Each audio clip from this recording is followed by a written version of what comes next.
So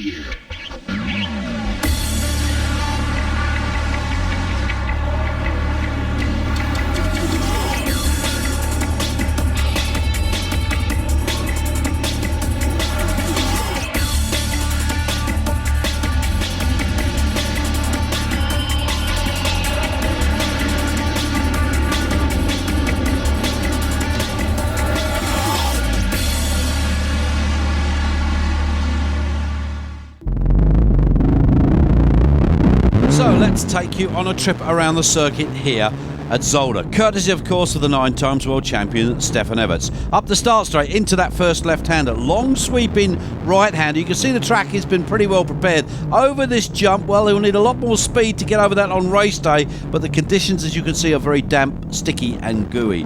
Track's beginning already to rut up quite badly as we get that strong left-hand corner coming into a sharp left-hander over a small kicker jump. You just saw it there, hard on the brakes. Very rutty, as you can see. The track so far not beginning to burn up in the corners. Through this little series of whoopie-doos, and as you can see, ruts very, very deep already. It's going to be tough, it's going to be technical. Right gear is very, very important. It must get the machine travelling, get it smoothly through there. We pull away now, up speed. We're moving up the gearbox into this very slow right-hander. Tight back down the gearbox, off the throttle on the brakes. Hard again, power on up the gearbox over this first jump. Second jump's maybe in the race if it dries out. Be able to clear those 2 jumps in one go. Tight left-hander, up the gearbox once again, high over this jump again. If it dries out in the race, we should be able to clear that tabletop completely. It's a slow sort of left-hander this onto a small kicker. We drop onto this little platform, drop down onto the right side of it. Again, very, very tight. Be difficult to pass just there. Onto this little top and top section where we go left and then slow right. Up this small hill, up onto this veranda piece that looks over the far side of the circuit. Along this top here, good speed but tight. It's going to be heavy braking into this left-hand corner. Opportunities to pass there as we come along by the grandstands. This is on the tarmac start and finish straight of the track. Through this jump sections, it's very deep, very sticky there. Difficult to pick up enough speed to get the bike through. So we go over these little sections here into this little kicker onto the right-hand side. A little off camera there will be difficult picking up speed, missing that. So onto this big jump as we come on once again towards the start and finish straight again, clearing that jump if conditions dry. That was a lap with Stefan Everts here in Zolder.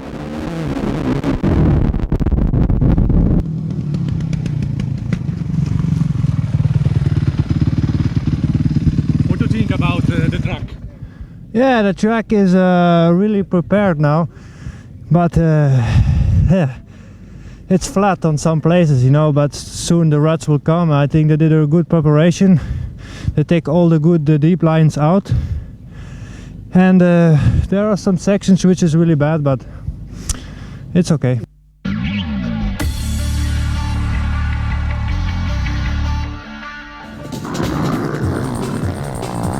In time practice of the MX1 class, the quickest rider was the 9 times world champion Stefan Everts, riding at his home track, and he wanted to make a good impression. His quickest time came on lap 8, a 1:43.978, unequalled performance from any other rider.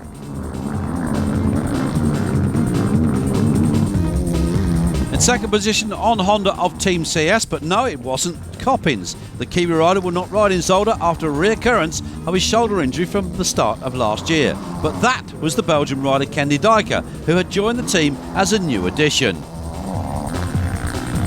The French rider Sébastien Tourtel on KTM, making his return to Europe from racing in the USA, was third. A good result this evening, no? Yeah, it's a good time practice, you know. The track got a lot better, the sun is out, and I must say they work very hard on the track to get it in a good condition, and that makes it a lot better. But anyway, it's still a tough track, and I'm happy with the pole, but you know, tomorrow's a race and it's a complete different thing, you know, so, but it's good for the mental, you know, I'm feeling good.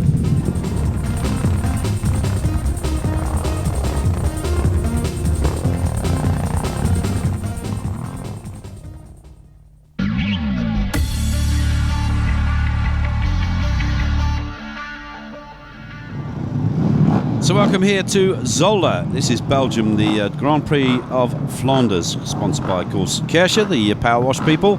Stefan Everts then is on pole. First pole for some time for Stefan. Kendi Dijker there from the new team, the new CS Honda team. Sebastian Tortelli, the return of the great Tortelli. But just look at some of these people he's up against. Nice to see Eric Eggins back. James Noble there qualifying in 10th. And young Garcia Vico, the Spanish rider, down there in 15th. Jonathan Barragan alongside him. Danny Tabers, well, you can see for yourself. But Brian Jorgensen, he's back also on Honda now. There's the 15-second board. This is going to be interesting. I must tell you now, those of you out there, you Kiwis out there is no Josh Coppins. He got picked up on a shoulder injury during the week, and he's went out yesterday in time practice.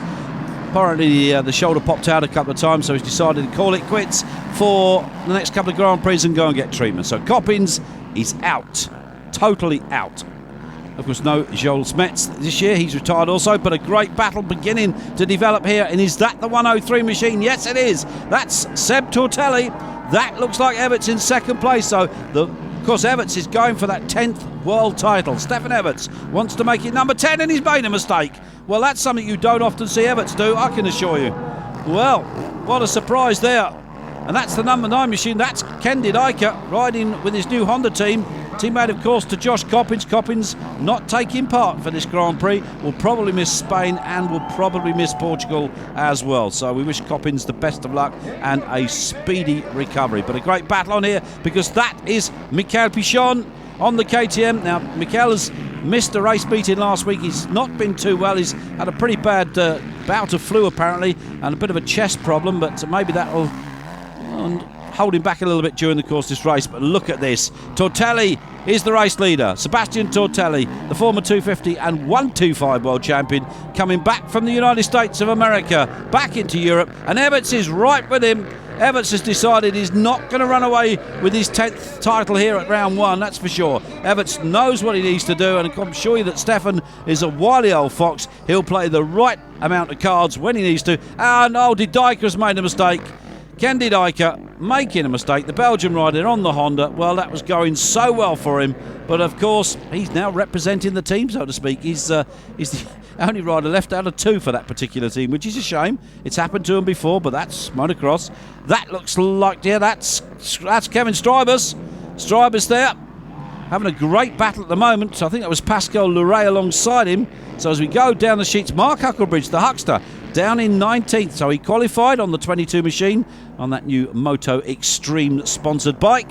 Moto Extreme, of course, from down there in Marshfield, around where he lives. That's Steve Ramon, and he now has number 19. Well, that's Lonzano. So Steve Ramon in 4th place. I think he's now a back marker, that other rider. So here we go. That looks like Tortelli 103 on the bike. It is Seb Tortelli on the Red Bull KTM. So where is Everts? So Stefan Everts decided he's going to let Tortelli run with this first race and take the maximum points and do what Stefan's so good at doing, and that's responding in race 2. Luigi Siggi goes down a lap to the race leader, but it's Tortelli then that takes first blood here in Belgium. First blood at Zolder, first Grand Prix of the 2006 season, of course. So Tortelli, it is, takes the win from Stefan Everts and Tanner Lear. Great position for Tanner there in 3rd. Steve Ramon, Kendi Dijker, Jonathan Barragan, Pascal Luray and Kevin Strybus rounding out that top 8. So Cedric Melot. Stephen Saul, great finish for him on the Kawasaki, and Garcia Vico in 11th. Bas Van Hoven, Antti Paranen and Wyatt Evis, Danny Thabers, Martin Van Deel there in 16th, top 16. But it's all about that man. Race 1 went to him. Will race 2 go the same way? Everts will strike back.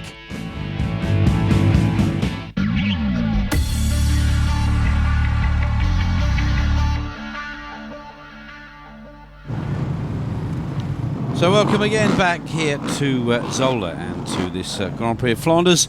MX1 race 2, there's the start list. Of course, Stefan Everts finishing 2nd in race 1. He'll want to repeat that if he possibly can. Dijker had a good start to the race. Sebastian Tortelli, of course, the winner of race 1. Steve Ramon down there as well. And the news is from the pits that Michael Pichon, after a dismal finish to race 1, will not be coming out for race 2. That problem he had with the flu bug thing he caught has now taken a bit of a toll on him. The other thing, as I mentioned earlier, is that we don't have any Gordon Crockard in either of these races. The Croc Star, not a starter due to not qualifying. So I didn't mention that earlier, so our Irish fans out there are UK-based people. Sorry about that, but the Croc Star finished 33rd in qualifying. Not good enough. Problems with the machine apparently, but nevertheless, race 2 underway now. Well, you can see who it is that's out front. Stefan Everts. Well, where is Tortelli? The answer is back there and around. There he is, third. That looks like Stephen Sword that was just in front of him. Yes, indeed, that is Stephen Sword. So the Swords start getting a good start on Team Green Kawasaki. Of course, MX1 for Swordy this year. New learning curve for the young Scot, but I understand he's just recently got engaged to a very nice young lady. So there you go. Everts. Well, the question now being, is Stefan Everts about to give Mr. Tortelli a lesson in motocross riding? There is the Tortster, Frenchman Tortelli, trying to close the gap on the 9 times world champion, who of course this year going for that 10th title. Can Tortelli do anything about it? Track has dried out quite nicely, and you can see by the way these guys are launching themselves through the jumps here at Zolder. So it's all down to Tortelli, or is Everts been playing the waiting game? Made that small mistake in race 1 and fell, picked it back up again, still managed to stay with it. There is Stephen Sword. Is that Steve Ramon that's just in front? Yes, it is, the number 11 bike. So this is the fight now for the 4th position. So Steve Ramon on Suzuki for this year. And of course, you are behind him. And once again, I've seen Tano Leok closing in there on his teammate. Well, that's Stephen Sword, 74, teammate 2, the number 12 machine of Tano Leok. Of course, finished 3rd in race 1. So we're going to have a scrap on here. And it looks like Leok has got past his teammate Sword. He's now going after Steve Ramon. Well, can Leok stick himself 3rd on the podium once again? Well, even if he finishes in 4th place, that could give him 3rd overall, which would mean that that's his first podium visit of his Grand Prix career as far as an overall result is concerned. In fact, I think it's his first Grand Prix visit nevertheless, you know, because we don't have a podium after race 1, only after the 2nd race is completed do we have a podium, and of course the top 3. There's Everts. Well, he's out front, and he certainly is turning up the wick, because his lap times have gone down to 1:39.67, and that means he's the quickest man out there at the moment. In fact, that's the quickest lap of the weekend. So Stefan Everts proving to the man behind him, the winner of race 1, Sebastian Tortelli, who is the boss, who is the master, and who's going for title number 10. Well, there is, was that Didaika? Yes, it is, Ken Didaika, 3rd place. Well, he got a great start to race 1, but he fell and messed it up a little bit. Still came back and finished with good position. But Didaika right in that Honda now. Teammate, of course, to Josh Coppins. Coppins not racing here this weekend after an injured shoulder. But just look at Tortelli. Well, he's determined. He wants to try and close the gap on the man out front. And that's, of course, Stefan Everts. And after winning race 1, wants to try and have a crack at winning race 2 as well. But I think Everts, the old wily fox, has been decided that he's going to show this young Frenchman exactly what the 9 times world champion is capable of. Here is Tano Leok battling with Ken Didaika. So the place is ticking away, and so are the laps as these riders go at it, corner to corner to corner. Didaika trying the inside. Tano Leok, the Estonian, very quiet young man. We don't know an awful lot about him. Of course, Eivor Leok, his father, I believe, but don't know too much about the young man. He doesn't say an awful lot. You have a job to have anything of a lengthy discussion with him, so it's a job to find out exactly what's what, where he came from, and so forth and so forth. But at the moment, he's riding like a demon out there on the Team Kawasaki, the 450 Yandy Group tuned machine. But another scrap on here. Looks like it is Strybus. Kevin Strybus going past Ken Didaika, so he's on the gas as well. So Didaika, it's now the battle for 4th position, and Strybus is after it. So can he get through on that 20? That is definitely, well, that's Steve Ramon, so he's now with Didaika. So Strybus is in there as well. It's becoming awfully confusing out there at the moment. There is Strybus, so he's got past the 2 of them. So this is now the battle between the 9 and 11 machine. There is Strybus just out there in front on the number 24 machine. And just look, that's Steve Ramon. Well, the 2 Suzuki runners almost neck and neck. Didaika beginning to drop back just slightly under. Problem there for Tortelli. He's made a mistake. He's got the bike going again, but a mistake there, which, well, I must say he's probably being pushed to his extreme at the moment. because Stefan Everts blasting in lap after lap after lap, and Tortelli trying to close the gap, and it just isn't coming. Obviously making a small mistake there. Third place, Tano Leok. Well, this little Estonian, he certainly has come here today to this Grand Prix of Flanders and shown that he is a young man to be reckoned with for the future in MX1 racing. There is the gap between Tortelli in second place and Everts, who leads 34 point. It's just about an unsurmountable. That'll be 30 seconds out front now, so already Everts can just take it a little bit easier. Won't need to push as hard, but I'm sure Stefan is, as I said, there to try and prove a point and say to Tortelli, hey man, if you want to stop me from winning my 10th title, you got to catch me and get past me first. There is Strybus, and the Strybus gone past. It has. Strybus goes past Leok. Tano Leok drops back to 4th place. Strybus goes up to 3rd, takes a look over his shoulder, can see the Kawasaki there just beside him. So Kevin Strybus having an absolute ride of his life here at the moment. Track conditions absolutely superb. Dried out nicely. There he is, Kevin Strybus, 24 on the 4-stroke Suzuki. There is the man that is chasing. Second place, Sebastian Tortelli. I don't think Strybus is going to catch him. Not much hope of that. I think Tortelli's going to have to settle for the that second place. Virtual third place at the moment. Tano Leok, as I said, this will be his first visit to the Grand Prix podium from his racing career. He raced last year with Motorvision, if I remember rightly. They're not racing Grand Prix this year. They've decided budgets are just too much for them to afford after the Grand Prix of the Isle of Wight. Of course, they were instrumental in running that Grand Prix. But there is Everts, just about to go past the slower rider. That could be his teammate, and it is his teammate, Cedric Mellot. So obviously Mellot having a problem somewhere. Maybe Cedric will just get on the back of his teammate and follow him through to the finish. But it is Everts that has set an absolutely blistering pace. He'll come through to take the checkered flag here in Moto2, this MX1 race here in Flanders, the Grand Prix. And what a fantastic ride. Stefan Everts demonstrating why he is 9 times champion. And I do believe they're going to ask him to do a lap of honour. Yes, indeed. But that's the race result. Everts then from Tortelli, Strybus from Leok, from Ramon, Stephen Saul, good finish for him, Kenny Dyker and Cedric Mellot there. Well, he wasn't too far behind Stefan Everts, finishing in 8th position. Move down a little further there. Jonathan Barragan, the Spanish rider, in 9th from Pascal Leray, James Noble, Manuel Priem, Brian Jorgensen stayed on the bike this time, Martin van Deel, Antti Painen and Bas van Hoven, 16th from the Netherlands.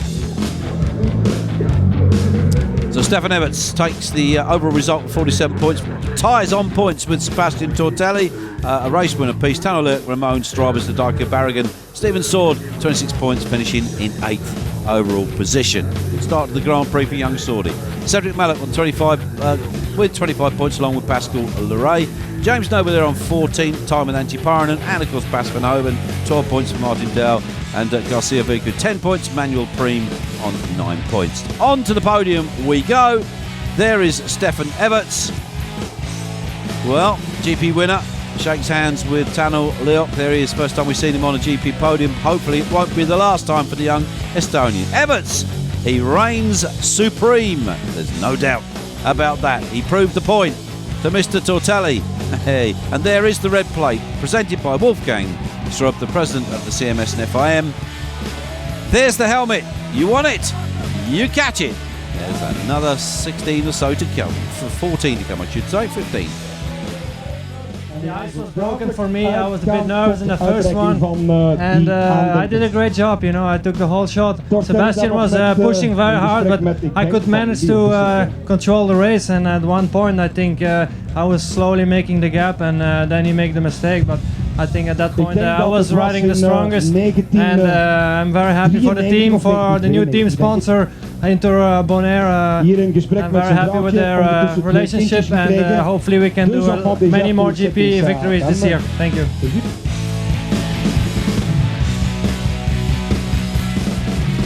So Stefan Everts, 47 points, tying jointly with Sebastian Tortelli as we go to round 2 in Spain. Tano Leok, they're in 3rd place. Ramon, Strybus, Didike, Barragan and Sword all fighting over those precious points down to 8th position. A little further down, Pascal Leray, the privateer from last year, on 25, sharing that with Cedric Mellot. 14 points for 3 riders, Noble, Verhoeven and Painen there, 12, 10 and 9 for Martin van Deel. Grosso Viejo. KTM lead the championship jointly with Yamaha at the moment, with Suzuki tying with Kawasaki, Honda and TM down there in 14 points.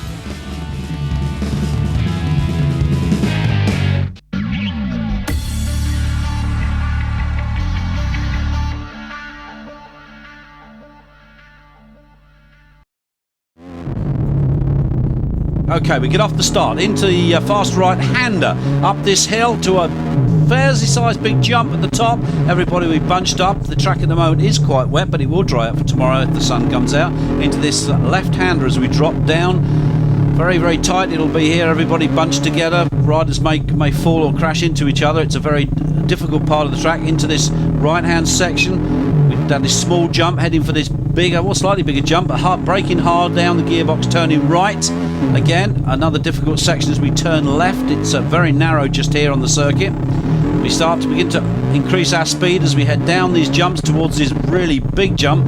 It's a tabletop, so we should clear that in a race without any problem. A slowish right-hander looking for the dry section over this little jump section here, up towards this next jump section, big jump, and we're going to be braking hard into this left-hander here. The berms will build up on the corner quite nicely. We open the throttle, head for this large jump section. We'll only be able to jump one section at a time here during the race. Maybe some of the MX riders will be able to clear both parts of the jump. We'll have to wait and see, but it's down into this right-hander, slow again, down the gearbox, back up again, slowly feed the power in as we look for the bank to go up over this big jump onto the top, accelerating once again down this section. We're heading towards a big jump.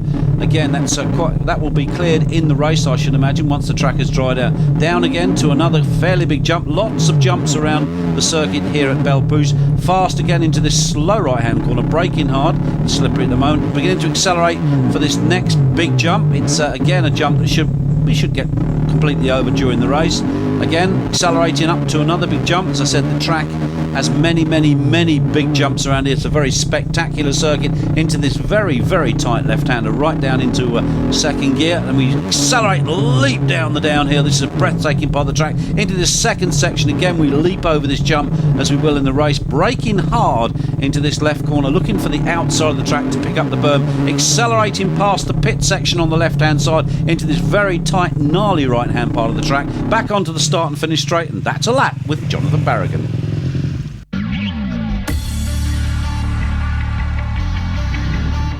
So welcome back here to Belle-Pouge, MX1, race one down on the line. Tano Leok, the quickest man in qualifying. Stefan Everett second from Steve Ramon and Sebastian Tortelli in fourth. Ken Didyka in there as well. Stephen Sword, our very own Scott lad, there he is. Ninth with Pascal Leray, the former privateer, right alongside him. Gordon Crockard, 15th after a dreadful start in Zola. James Noble there as well. Not a good qualifying situation for him, but nevertheless, he made it onto the line. Dave Nichol walks across with the green flag. The 15-second board will be hoisted by one of our gorgeous young ladies. Mark Hucklebridge made it in just in 30th place. It's nice to see the Huckster in there, of course, with the Motor X Extreme sponsored team from Marshfield down there in South Gloucestershire. Here we go, gate drops. Who's going to make that very first corner in this first MX1 GP of Spain? Oh, is Everts. It's got to be Everts.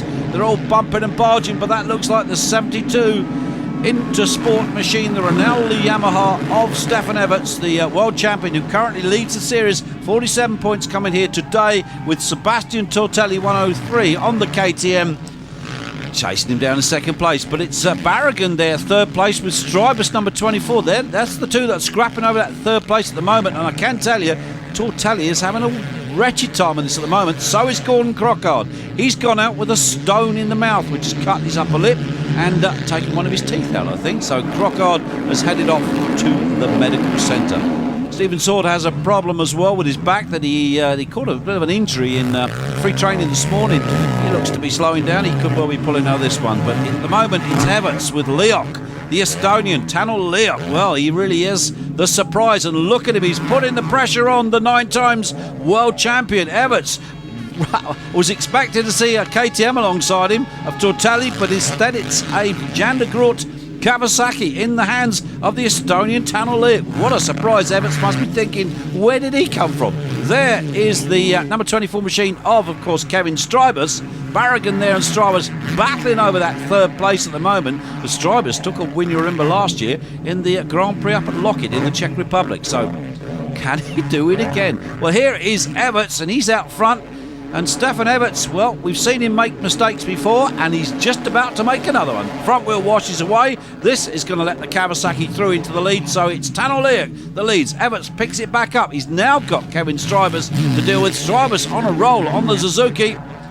So Everts, we've seen him make these mistakes before. We saw him make the mistake in Zolder. We've seen him make them last year, and it just is so uncharacteristic of our 9 times world champion. And you hockey stick Strybus right into the straw bow and says, well, you're not coming this way, pal. There is the race leader, number 12, and he makes the mistake. Leok throws the bike away. Strybus goes through. This is unreal what's going on here at the moment. Strybus has gone into the lead. Well, I can tell you, Tortelli's having a wretched time of it.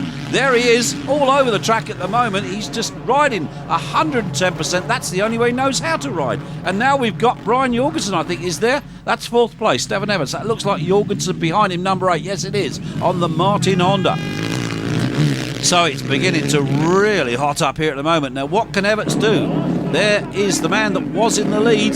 That is Tano Leok. He's now, I think, in 2nd place because it is Kevin Strybus on the Suzuki, and there he is as we speak about him. That's out front. He's heading for 25 points and his first Grand Prix win of the 2006 season. Maybe he'll get more before this over. We'll have to wait and see. This lad is a little unpredictable, but he's certainly going to take race 1. 25 points goes to Strybus, and he says, that's mine. Look at me. I'm the boy. Strybus from Leok, and Everts only finishing in 3rd, with Jonathan Barragan, the local lad, scoring a 4th. Then it's Didyka, Steve Ramon and Sebastian Tortelli got through to 7th with Julian Bill. A good race for him after a disastrous start in Zolder.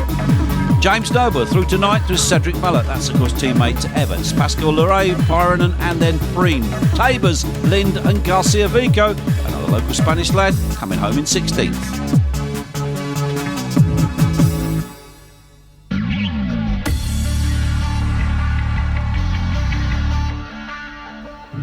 MX1, then race 2. There he is, 2nd in race 1, Tano Leok. Would he like to have made that a win after that small mistake, allowing Strybus to go through and take the 25 points? Well, Everts in his blue kit. Notice he's changed kit, white kit for the first race, blue kit for the 2nd race. Maybe his luck will change along with the kit colour, you never know.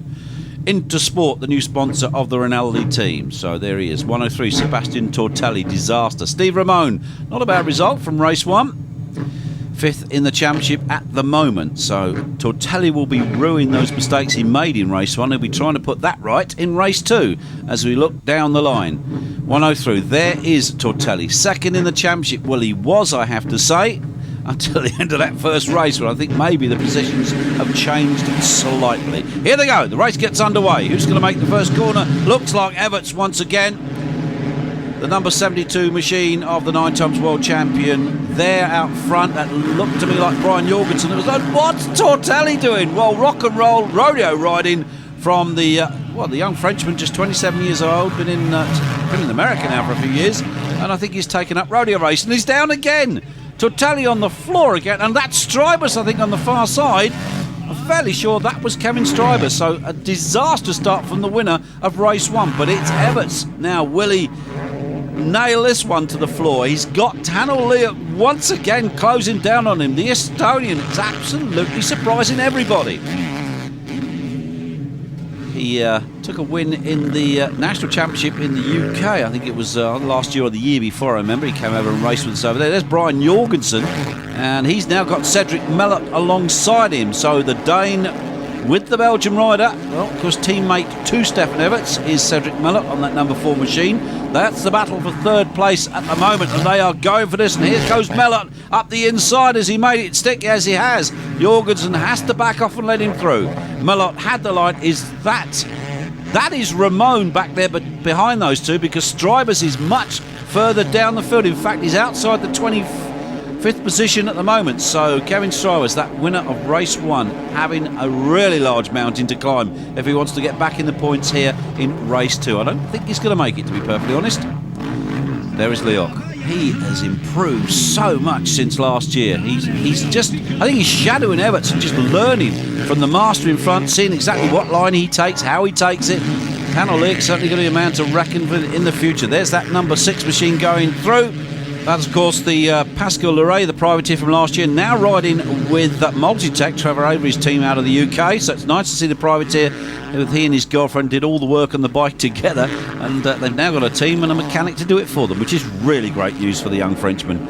Brian Jorgensen being closed up now on it's Jonathan Barragan, and that's Ken Didyker alongside him. Didyker sticks his foot out, looks back as if to say, oh, thank you very much. Was that a gesture of thanks for letting him through? I'm not quite sure. Well, they're all getting into some serious scrapping around the circuit at the moment. It has dried out for this second MX1 race, and they're all going for it, corner to corner. There's Brian Jorgensen. He's got Jonathan Barragan. Remember Barragan on the 2007 KTM. He's really much an apprentice in the team, but at the moment, the main man, I have to say, Sebastian Tortelli, finishing behind Barragan in race 1. Looks like he could well finish behind him also in race 2. So the apprentice really coming good. But there's the man that has decided that race 2 again will be his, as he did in Zolder, making no mistake, Stefan Everts. There is Steve Ramon. He's currently, third, fourth position, chasing down Cedric Mellot, the teammate of course, Stefan Everts. So what can Ramon do? Can he get past the Belgian rider? So the two lads going at it. And there is Tortelli alongside Brian Jorgensen. Well, Sebastian Tortelli, impetuous as always, wild riding style here at this weekend. As I said, it looked more like rodeo racing rather than motorcycle racing. He was hanging off that bike just about every corner you could find. Now he's got Barragan there behind him, so if Tortelli makes any more mistakes, it's 7th place for Brian Jorgensen, so it must be 8th then for Tortelli, and I think Tortelli is about to go past the young Dane, and he does. Brian just has to, I think, stay on his tail, and maybe Tortelli will make another mistake and chuck the bike away. There is Steve Ramon going past Cedric Mellot for 3rd place. Has he made it through? Yes, he has. Great move there from the Belgian. So Mellot has to settle now for 4th position. So 3rd place for Steve Ramon. That's going to put him onto the podium, I'm fairly sure, but there's no doubt about where that man's going to be standing on the podium, right at the top. Everts comes back in race 2, takes the win convincingly from everyone else, showed them that the master has lost none of his old touch. Everts and Leoc once again up there in the top 3. Ramon, Mellot, Tortelli, Ken Didyker, Jonathan Barragan and Emmanuel Priem. What a great result for the local Spanish lad, Jonathan Barragan, on that 207 KTM. Pascal Leray, the ex-privateer from Jorgensen. Garcia Vico there from Julian Bill. Martin Van Deel, Egor Bovkovs and Danny Tabers with Antti Paranen down there in 16th place. What a remarkable ride from young Leray. So, and Mark Hucklebridge on that extreme motocross machine up in 17th with James Noble on the RWJ Honda. Kevin Strybus finally got it through to 19th. And, well, what can you say? Loris Freeberg's down there in 22nd. Marco Covalena, nice to see him back. And a couple of retirees. Claudio Frederici, an absolute disastrous weekend for him. So, as we look across the circuit, the crowd beginning to make their way down to the presentation. Let's have a look. It's Stefan Everts, of course, taking the Grand Prix result. Tanner Leak moves up one step from Zolder, this time to 2nd with Steve Ramon in 3rd. Jonathan Barragan, what a brilliant result. Didyker, Tortelli, Mellot and Strybus dropping to 8th with that disastrous 2nd race after winning race 1. What a disastrous thing for Strybus. Well, can Tanner Leak make it one better at the next round in Portugal? Can he get on the top step? It's going to be interesting to see, and I tell you something, we can't wait to get to Portugal and Agueda, which is in a week's time. Motocross racing at its very best. That's Wolfgang Strub, the FIM CMS president. Mr. Strub presents the red plate to Stefan Everts. He hangs on to it, and can he hang on to it for the rest of the season? Just have to wait and see. Has 92 points. Clearest man to him, or nearest man to him, is Tanner Leak on 82, just 10 behind. Tortelli drops to 3rd with Ramon, Didyker, Strybus, Barragan and Mellot rounding out the top 8. Great position for Jonathan Barragan. Looking a little further down, 9th Pascal Leray, Emmanuel Priem, James Noble, Paranen, Stephen Sword, who didn't race in the 2nd race. Garcia Vico, Julian Bill there and Martin Van Deel make up the top 16 at the moment going to the next round.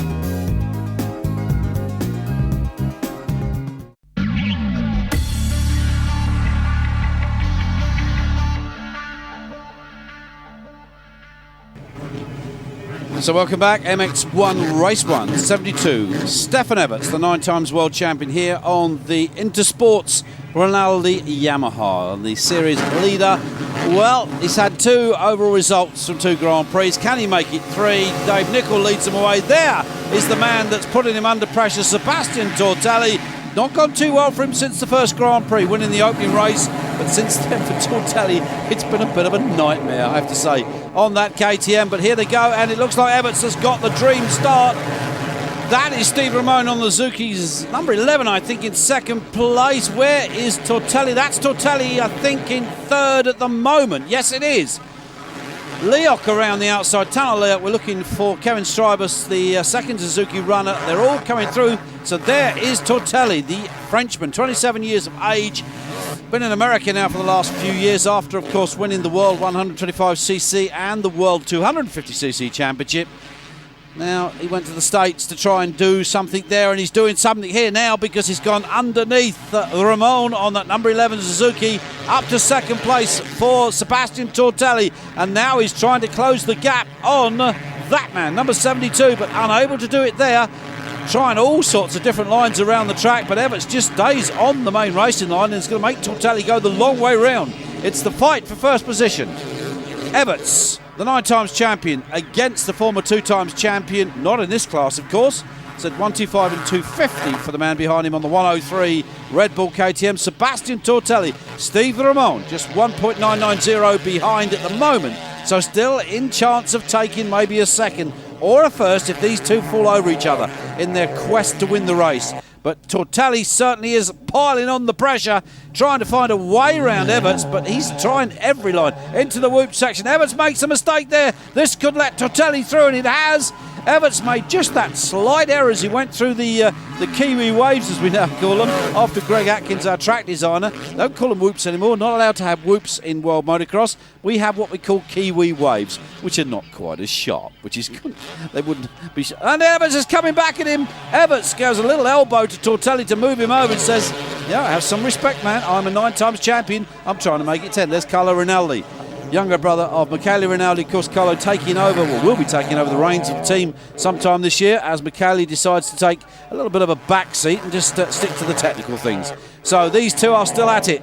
It's still Everts out front. It's still Tortelli. There is Ken Didyka on the Honda. Well, third place for Didyka. Not sure what's happened to Ramone. He was there, maybe now dropped back to 4th. So the Belgian Steve Ramone dropping back.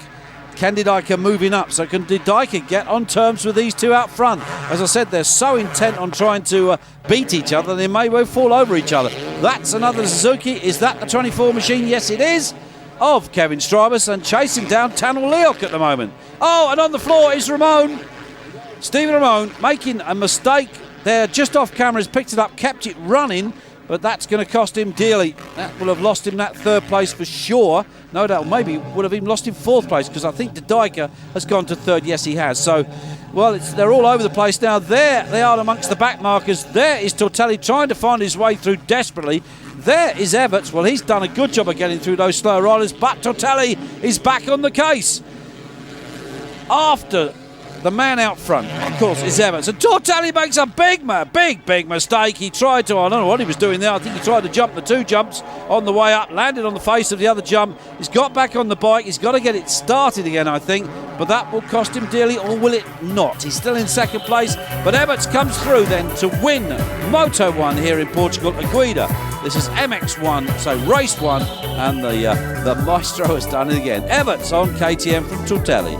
Didyka, good ride from him, from Strybus, from Barragan, Leoc, Ramone, and young James Noble on the RWJ Honda coming through into 8th place. Top Brit so far on this first race of this day. Cedric Mallock, teammate to the man up front. Stephen Sword, a good ride for him. Garcia Vico, and then Gordon Crockard making a return and up to 12th place. Things are looking better for the Crocstar. Brian Jorgensen in 14th.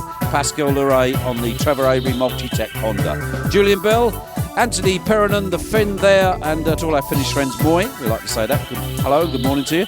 Claudio Frederici, not a good ride for him, and all the retirees, Johnny Lind, and poor old Mark Algebridge, clashing with Johnny Lind off the start, both going out after the first lap. But there he is, the man they've all got to catch in Moto 2 if he wants to win.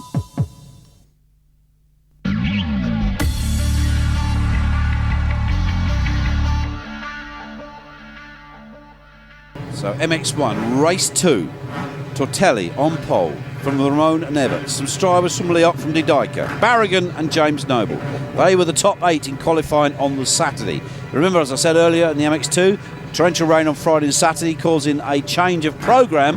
The MX2 boys not getting their 2 qualifying races but having to do 1 qualifying session.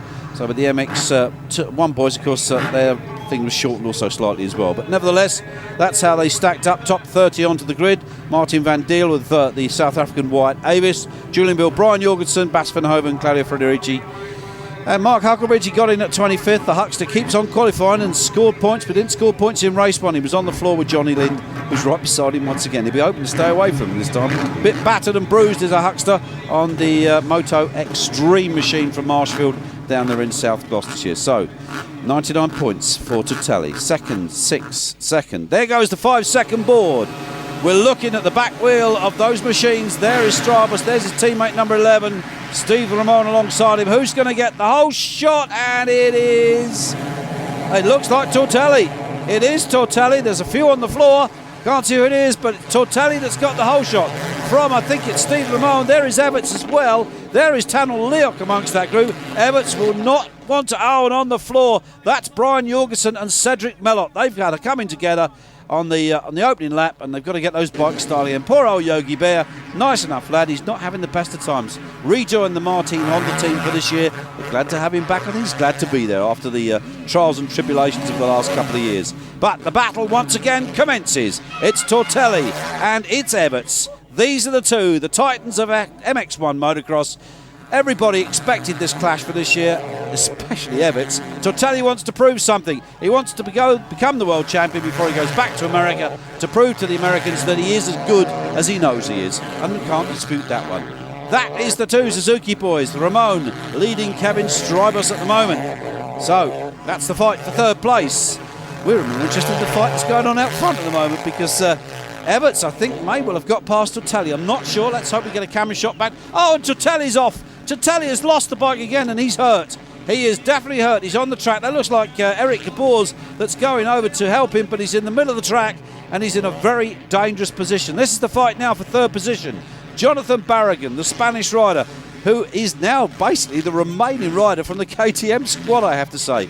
Managed by Giorgio Bay, who's got himself into a little bit of trouble this weekend with the organisers by doing things that he shouldn't do, but nevertheless we won't go into detail on that one. 7, Barragan, this young man, the apprentice. There is Steve Ramon. He's got all sorts of problems. The bike doesn't want to start. I think he's tumbled off the machine again. It's not been a good Grand Prix for him. But for Stribus, things are looking good. 2nd place, Barragan behind him. Well, this young Spanish rider, say the apprentice on the 2007 for the official KTM squad, having some tremendous rides at the moment, and this could be his first rostrum finish if he stays where he is. Look at him, he's trying hard. He goes up the inside of Stribus, but Stribus takes the outside line, but Barragan goes back on the inside, forcing Stribus to go wide. So Barragan has gone through. Is this our next top Spanish rider in the making? 2nd place for Jonathan Barragan. He's looking so good out there. Now, can he catch Everts? He's clawing the gap down. He's got it down to around 3 seconds. Can he catch Everts and put him under pressure? We've seen Leoc, the Estonian, he upset Everts completely in one of the former Grand Prix, causing Everts to fall. But I think Stefan Everts has learned his lesson on that one. A lot of young new riders beginning to show great form at the start of this season. And of course, Stribus being one of them, Tanel Leoc, the Estonian, being another one. But young Jonathan Barragan really is the revelation of the 2006 season. There is Everts. He looks across. He can see where 2nd place man is. He doesn't have to try any hard. He's got about 5 seconds gap now on 2nd place. He's going to come through to take his 2nd checkered flag of the day. Back-to-back wins. That's 50 points for the 9-times world champion. There's his wife. I'm sure the young Leon will be around as well. Barragan 2nd, Stribus 3rd, Leoc 4th, Didaika, Bream, Julian Bill and Pascal Luray, the Trevor Avery privateer, in 8th. Nice to see Trevor picking him up. Wyatt Davis there, and T. Piran and the Finn. Garcia Vico, of course, Loris Freebos. Gordon Crockard, another good finish for the Croc Star there, finishing 13th from Tabers. Stephen Sword, who originally finished in about 7th place, was docked for a sound infringement at the end. His machine was tested, he was over the limit, so he was docked 1 minute, and that dropped him back to 18th. Tough luck for the Scot. Steve Ramone down in 28th. Tortelli retired as well. There is young Liam with his mum. Maybe that's a future motocrosser.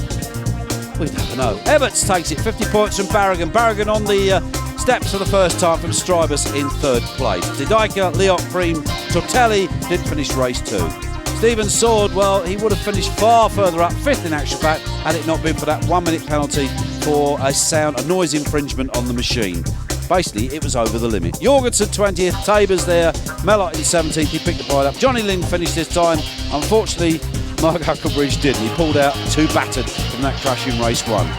GP winner with his son, young son Liam, not quite 2 years of age, I think, and Stefan Everts continues his winning ways. 3 out of 3. Oh, well, who's going to stop him? Tortelli's in trouble now. He's injured himself. Will he make a return to Tuschenthal in Germany? We're going to have to wait and see on that one. There you are, all the trophies. There is young Barragan on the steps for the first time in his racing career, certainly for this year and certainly for last year. That's really great to see the Spanish rider making it. There's Everts. There is Wolfgang Strub, the FIM-CMS president, presenting the red plate to Stefan Everts. He leads the World Championship. And I'm sure his son is so chuffed with his dad. You want a helmet? Come and get it. There it is. Yeah, you know, my start wasn't that great, but in the first uphill I could pass many riders, and I was very aggressive in that first lap, and I managed to pass Sebastian Tortelli in the same place as the first race. And after that I was struggling to find my rhythm. You know, I saw Sebastian on the ground and I saw that he was hurt, and I lost my concentration from that moment. You know, Barragan, he was trying very hard, and he came close at 3 seconds, but I make small mistakes and I couldn't really find my tempo, and actually it was a tough race also in the second moto. Everts, sympathy for his fellow competitors and especially Sebastian Tortelli. There it is, 142 points for Everts. Liot in 2nd with Tortelli now 3rd. Strybus 4th, Barragan up to 5th. Didyka, Steve Ramone and Cedric Mellick top 8. Pascal Leray, Preem, Sword, Vico, Noble, Pirinen, Bill and Van Deel there 16th in the standings with 30 points. But what the hell, that's the man they've all got to catch. The question is, can they? Germany is our next stop.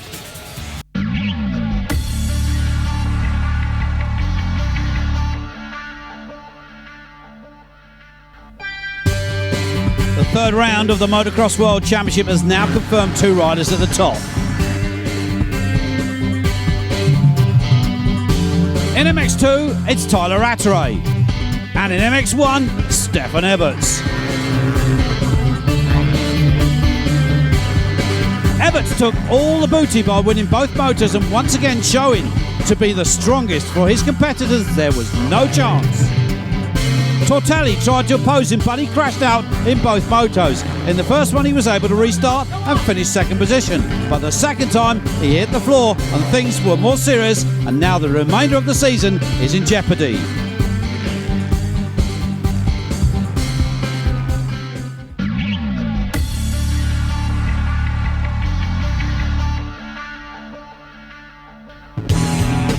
Quick lap around the track here at Tuschenthal with Maximilian Nagel and Marcus Schiffer, and we're off the start already around into the first left-hand corner towards the big tabletop, which serves actually as the finish jump as well. It's the same jump that Frederic Bolle fell after winning the 2000 World 250 Championship. Anyway, down into the left-hander here. Track's pretty tricky at the moment. They've put a lot of water down. It's quite rutty in places. Over to the second jump. We're up onto the top end of the circuit, the first part where the spectators look down, a big jump down the hill into the sunny section once again. You can see those little sort of ruts in the corner now. It's going to be quite tricky if it stays like this for the race. It really is a one-line circuit. We're again up towards the top end of the circuit where the spectators look down, and we head for this another big jump over the top of it, hard on the brake, suspension compounds up, and we're down the gearbox, accelerating to this next big jump. An opportunity to really start it for the German fans that will turn up to see the racing here on Sunday. Over the backside again, through another set of small jumps and corners. It does get very tricky over here. Very one-line-ish. Quite stony, you get a lot of small stones that flick up, and causes what we call a marble effect under the Red Bull sign. And his second big jump, another jump. Again, very technical. We drop right down into this rutty section, which when it gets wet is very technical and difficult, easy to make a mistake. lose your feet off the foot pegs into this left-hander again. We accelerate towards this big uphill section. It really is a big uphill section, and we could style it over here again for the crowd. You can see it's very rutty here. We're trying to stay out of these big ruts into this left-hand corner. It's hard on the brakes. Accelerate again away as we head under this banner section. Again, ruts, and you can see that it's quite difficult. Under this next big jump, again an opportunity to get the bike sideways in the air for the fans. Hard on the brakes, left-hand corner, slide it round. We're heading up now into this last little nattery section, as we call it. It's quite tricky here, get very slippery. Again, very one line, hard to get past another rider. As we approach the final section of the track, heading towards the finish line, down this dip into this muddy section, up over the top again as we head up into this left-hander, and that's a lap here at Teufelstal.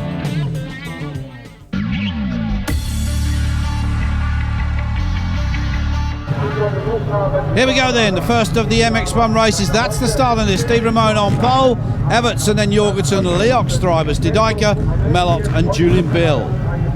Johnny Lynn there, got a good one. Pascal Leray with the Multitech team. James Noble, our very own Brit, on the RWJ, and Jonathan Barragan didn't get the best of qualifying positions either. You've got to remember, it's so crucial here to get the right starting position, because that first corner sweeps away. Our very own Mark Huckabridge on the Motor X Extreme machine from Marshfield down there in South Gloucestershire, also qualifying as well on the number 22 bike. Got a good start around the outside, but can he come out the other side? All falling over each other. Who have we got there? That's definitely a Suzuki amongst that lot, so I'm not sure who it is. Well, bombing and banking and bashing the outside, but it's Everts that leads. No surprise, Everts. You don't have to be the whole shot king, you just have to win races, and that's what Everts is going to do here. Well, the scrap is now on, I think, for second place. That is Strybus. Where is Ramone? Where is Ramone? That's Melot. Ramone may well have been the casualty of that first corner crash. We saw the Suzuki. Well, another good scrap going on here. That is Tanel Leoc, and Leoc alongside James Noble. The number 10 RWJ rider from Great Britain, James from Whitby, of course. Got a rider on the side of the track now, and I'm not sure who that is. There's Barragan, so he's not made the best start either, but he's battling on. And there is Kendi Dyker, there is Tanel Leoc. So, where is Steve Ramone? He must have gone down in that first corner crash, and that's the pole sitter. Well, he's going to have to work hard if he wants to score points here. There's Everts. There is his teammate Cedric Melot, and that's Barragan at the moment. Alongside, looks as that Vico is alongside. Yep, Garcia Vico. No, it's not. My apologies. That's definitely a Yamaha. That's number 25. That's Julian Bill. That's Bike It Dixon Racing Yamaha. Just been passed by Jonathan Barragan on the KTM. Barragan, the remaining member of the KTM factory squad. Of course, Totalli's out, so is Pichon. And that is the fight for first place. Strybus and Everts. Well, Everts is being pushed all the way to the line by these youngsters now. Stefan in his last year of racing, going for title 10. Can he get it? That's the big question. Well, these young guns are making sure that he's working hard for it. There's no doubt about that. He doesn't particularly like this Teufelstal track. There is Steve Ramone. He was indeed involved in that second corner crash. Fight for 14th place with Brian Jorgensen on the Honda Martin machine. The Honda Martin team, of course, they look after us so well. And of course, Lorenzo, if you're listening, El Chef Supreme, definitely the Savoy of eating around the paddock. No doubt about it. Oh, and Barragan sticks it up the inside of Melot and says, thank you very much, that'll do me nicely. So that's going to be third place for Barragan. Here's the race winner. Once again, those immortal words are spoken. It's Stefan Everts. Strybus, Barragan, Melot, Didaika, Leoc Bill and Pascal Leray on the Multitech Honda. Julian Bill, of course, on that Dixon Yamaha. Steve Ramone fought his way through to 9th place. Vandal Jorgensen, Bob Kovsprem, Haranen, Salvini and Claudio Frederici on the Kawasaki, 16th place. Danny Tabers looking further down, and Wyatt Davis there we spoke to earlier, retired after lap 13. Mark Huckabridge crashed out as well, retired on lap 11. Garcia Vico also retired, so did Colin Dugmore, the 38-year-old South African, having a one-off ride, and so did Gordon Crockard.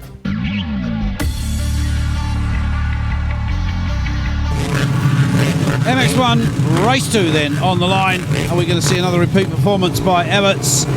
Can somebody stop the Masters roll? Well, it's all about to unfold as they get off the gates. Remember that first corner? It looks like, I think it's a Yamaha that's gone down there in the lead. Everybody seems to, oh no, we've got one or two over each other there at the back. Can't see who they are at this distance, and well, that's Cedric Mellot, the number 4 machine, the Intersports bike of Cedric Mellot on the floor, but it is his teammate. Everts the leads, Tano Leok in second place. Then it looks like Steve Ramone. Brian Jorgensen got a good start. So did Julian Bill, and that could well have been Kevin Strybus back there in that group. But here we go, and Ramone goes for this.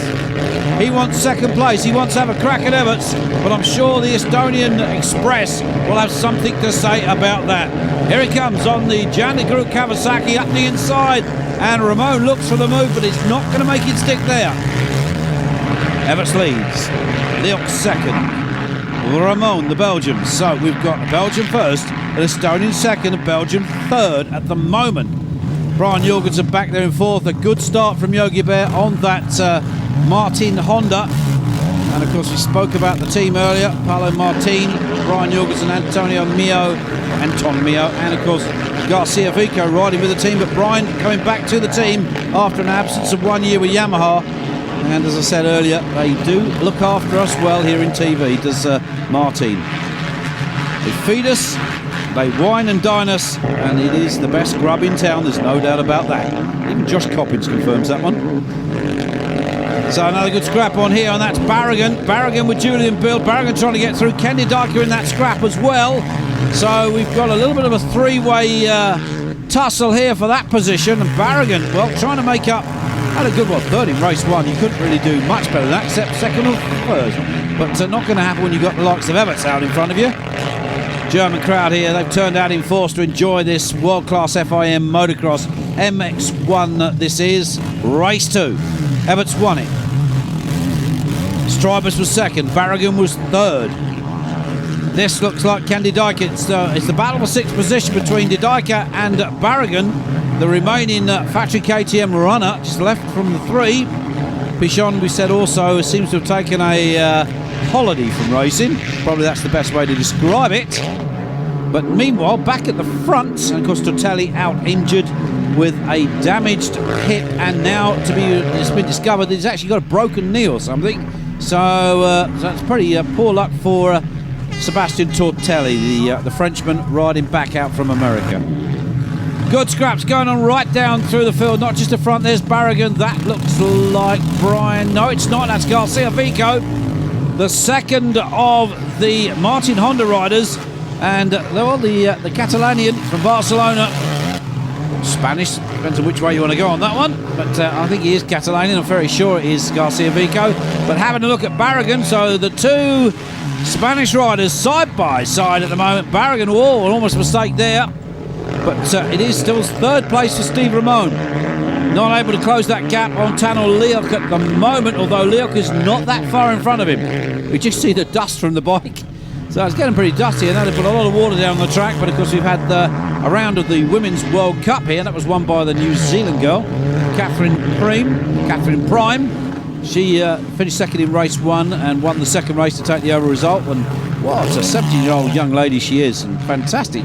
Very pretty and very talented rider. Riding an MJ Church Molson Kawasaki, the 4-stroke, and she did a great job. But meanwhile, there's another Kawasaki trying to chase down the Intersport Yamaha that's right out there in front of him, and that's Tano Leok, the Estonian Express. Well, he's put Everts under pressure before. Everts actually fell on that occasion, but picked it back up and went back past Tano Leok. There is fourth place. That's Kenny Dyker, the Belgian rider. So he's looking for a good result here. He's kind of the only rider left in that squad, because Josh Coppins, of course, was with us here for the live commentary of the first 2 races. Josh, of course, has gone off to join the team. He'll be back, hopefully, for the 9th round down there in Matley Basin in Winchester. But Everts does it. 2 out of 2. Maximum points. Leok, Dyker, Strybus, Ramone, Jorgensen, Pascal Leray, Julian Bill, 8th, the Swiss rider on the Yamaha. A little bit further down, we've got Vico finished 9th from Manuel Priem. Colin Dugmore, 11th. Oh, the South African 38-year-old. Tabers, Van Deel, Noble, Piran and Bobkovs, the Latvian. finishing top 16. Mark Hucklebridge clawed his way back to score 2 points. Wide Davis, the South African, behind him. Retired, of course, Cyril Coulon and Jonathan Bragg also retired. Barragan, Crockard, Gordon Crockard, the Irishman, not a good Grand Prix for him again. He had a good one last time. That's the overall results. Stefan Everts takes the overall 10 points in front of Kevin Strabas, and Tano Lurk third on the step with 37. Dyker one behind, and Ramon Leray Bill a little bit further down. Cedric Miller after that disappointing second race, just 18 points. Danny Tabers, Antti Perinen on the TM, the Finnish rider. Vico there a little bit further down. James Noble managed to salvage 18th with 7 points. Claudio Frederici, Mark Hucklebridge, another 3 points for him. And Marco Kovalena, nice to see the Finn back, 3 points as well. There's the top 3 on the podium. The Kayasha sales manager presents third place with his trophy. Kayasha, of course, the sponsors of the Grand Prix here. Presentation there to Strabas, and of course Dieter Jung, the UEM president, presents Stefan Everts with his trophies. 50 points, 2 wins out of 2. He gets the red plate from Wolfgang Schrub, FIM CMS president. Also in the first race I had a lot of pushing from Kevin, and in the second race from Tanel, the kids are starting to ride better and better. I can see that the condition, their physical shape is getting better by each GP, and I knew I had to make no mistakes, and towards the end he had to let off. Our pace was going so high, and sooner or later he had to let off. And also the last 3 laps he let off, and I could relax. The last 3 laps. Everts then, the master of style, the master of precision, does it once again. 50 points, 4 Grand Prix in a row. He leads 192 points from Leoc, chasing in second. Strabas chasing down Lurk, Dyker, Barragan, Ramon. Totali is out, so Pascal Leray will definitely move up 1 place. Melot, Bream, Bill, Vico, Pirinen, Jorgensen, Van Deel and James Noble will move up also. Stephen Sword out of this Grand Prix after crashing out in practice and has possibly broken his leg. That's the Yamaha at the top, with Suzuki, Kawasaki, KTM, Honda and TM down there in 6. Everts is the man they've got to catch, and can they do it? Sugo in Japan for round 5.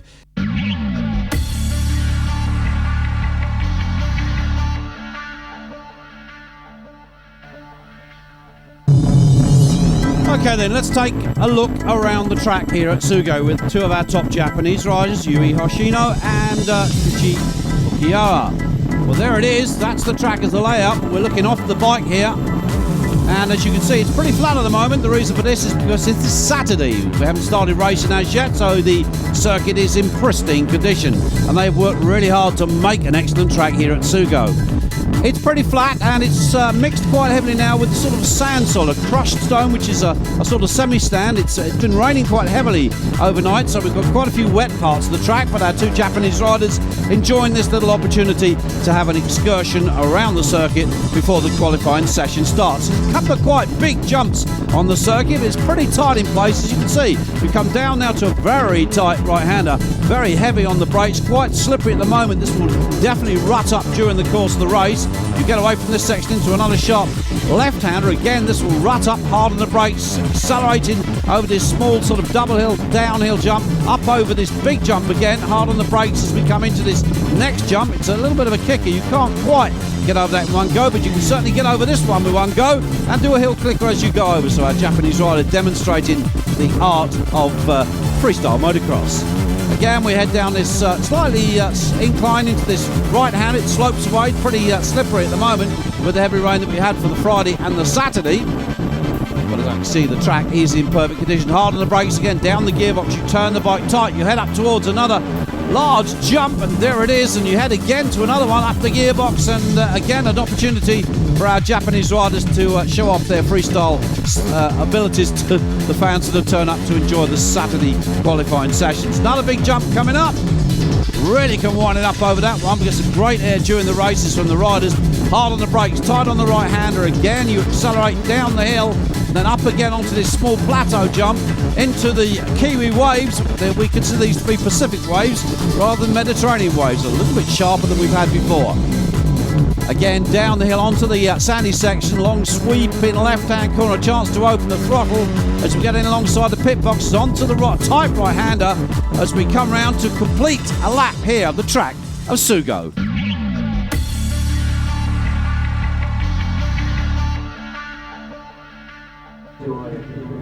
So once again, welcome back here to Sugo in Japan. MX1 Race 1 on the line. Everts, of course, with the red plate. The quickest with Tanner Leek, Brian Jorgensen, Kenny Dykes, Strabis, Ramon Noble and Cedric Mellot there, making up the top 8. Barragan, well, 9th for him. Garcia Vico, Julian Bill, Martin Vandali there, the Shinare rider. Johnny Lind and Antti Peronen on the TM there as well. Top Fukudomi, well, there is 17th. Yoshihide, Fukudomi, Narita, the rider to look out for. He's the Japanese rider that they've all got their eyes on. Here we go, the gate drops after the 5-second board spins around. Who's going to make the first corner? And they're in there. And it's tight, as you can see, very, very, very tight.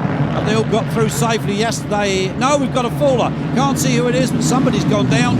It looks like Everts has gone into the lead. No surprise there. That distinctive red plate of that Intersport Michele Rinaldi Yamaha. And if you were listening to the live, anybody out there, you'd know that Michele Rinaldi actually joined me in the commentary box for the first 2 races. Gave us an insight to what's happening with Yamaha and possibly what might happen in the future when, of course, Everts retires at the end of this year. There is Noble and that Mitsubishi fight for 4th place. So top Japanese rider on the Kawasaki, Mitsubishi, really going at it with the Brit, James Noble on the RWJ Honda, the only RWJ man present here in Japan. Of course, the top 15 receiving travel expenses, but the rest having to pay their own way. There is Cedric Mellot. He has Steve Ramon. Good battle here at the moment, 2nd and 3rd. You can see the lap time difference. Ramon on the Suzuki really hunting down Cedric Mellot. Teammate, of course, to the man out front on the Intersports Yamaha. Mellot, can he hold off this one, or will Ramon get round the outside? So the 2 Belgians going at it side by side. Looks like Steve Ramon on the Suzuki makes the move. He does. Mellot gets pushed wide. So the second of the Intersports Michele Rinaldi Yamahas now pushed back 1 place to 3rd to the bronze position. Can Ramon in any way put a chase on to catch Everts? That looks like Barragan there, or that was De Dyker. I think that's De Dyker on the Honda that's back there in 4th place. But anyway, there you go, 3-4, and it is 9, Ken De Dyker. So it's now De Dyker that's making a play for 2nd place. So the young lanky Belgian riding, well, based with the HRC team for this weekend, but still on the basic Honda. No special factory bits for him, but the big lad suffers sometimes with a bit of arm pump up, but he's okay at the moment. But Steve Ramon having to play 3rd place fiddle, and De Dyker looks back to see where the Suzuki is, and he can see he's right there. So can young Ken De Dyker do this for his team? Of course, his teammate Coppins will be back in action at the British Grand Prix in June down there at Matley Basin in Winchester. But there is the man that I'm sure all the fans will be coming to watch. His last time racing here in Japan. It's Everts. Intersport Yamaha takes first blood. MX1 Race 1. 25 points to add to his already total. De Dyker and Leok got through past Ramon to take 3rd. Jorgensen 5th from Cedric Mellot there in 6th. Young James Noble dropping back to 7th. Martin Vandali there in 10th on that Shinare Honda. Kiri Narita 14th, top Japanese rider. Load of Japanese rider Vico dropping down to 18th, and young Mark Hucklebridge, who came all the way over at his own expense, didn't finish the race. So Everts, on his penultimate ride here in Japan at the end of his career, takes the 25 points with great command.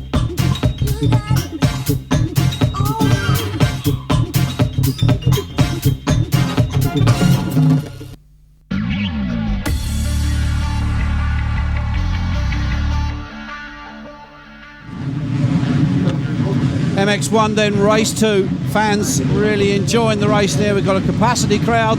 Dave Nicolair with the young Japanese girls with the board, and the 5-second boards turn, the gates drop. Here we go. Can Everts do it again? They're tied up the inside. That looks like Leok. And are they all safely round? And the answer is no, they're not. Not sure who went down there, but someone did that. Looks like Everts has taken the lead. And that's Marvin Van Daly that's in second place on the Shinere, the Chinese manufacturer's bike, the sponsored Shinere machine. It's based on a Honda, but I'm sure before much long the Chinese manufacturer will... they manufacture bikes, but they don't manufacture machines. And Talo Leok in trouble. Strybus has run into him. Well, the young Estonian got his wheel over that berm and into the fencing, and that's not going to be good for him. Here comes Brian Jorgensen on the inside, and Jorgensen goes down there in front of the pit boxes. The Dane, well, not a good second race for him at the moment, on the floor, but let's hope he can pick that back up again. Now we've got a tussle on here. That's Barragan on that 2007 KTM fighting with Steve Ramone. This is the fight for second place. No guessing as to who's out in the lead. Yeah, you got it in one. Number 72, Stefan Everts, the master, once again rules here. And that looks like Narita, number 88. Yes, Akira Narita on the Yamaha. I'm not sure whether that... I think that's one of the new fuel-injected machines. So there you are. You get a quick look at it for the first time. And there's, of course, some Japanese fans. Apparently Narita is the leader of the Japanese Championship. But there's Everts. He is the leader of the World MX1 Championship. The Belgian rider in his last year, last time here in Japan. It must be very emotional for him each track he goes to, knowing that he will not come back next year to race in front of the fans. And they have been loyal fans, the Japanese, certainly to this man from Belgium. And Barragan, well, as I said, the revelation of this season after his two teammates go out of the season.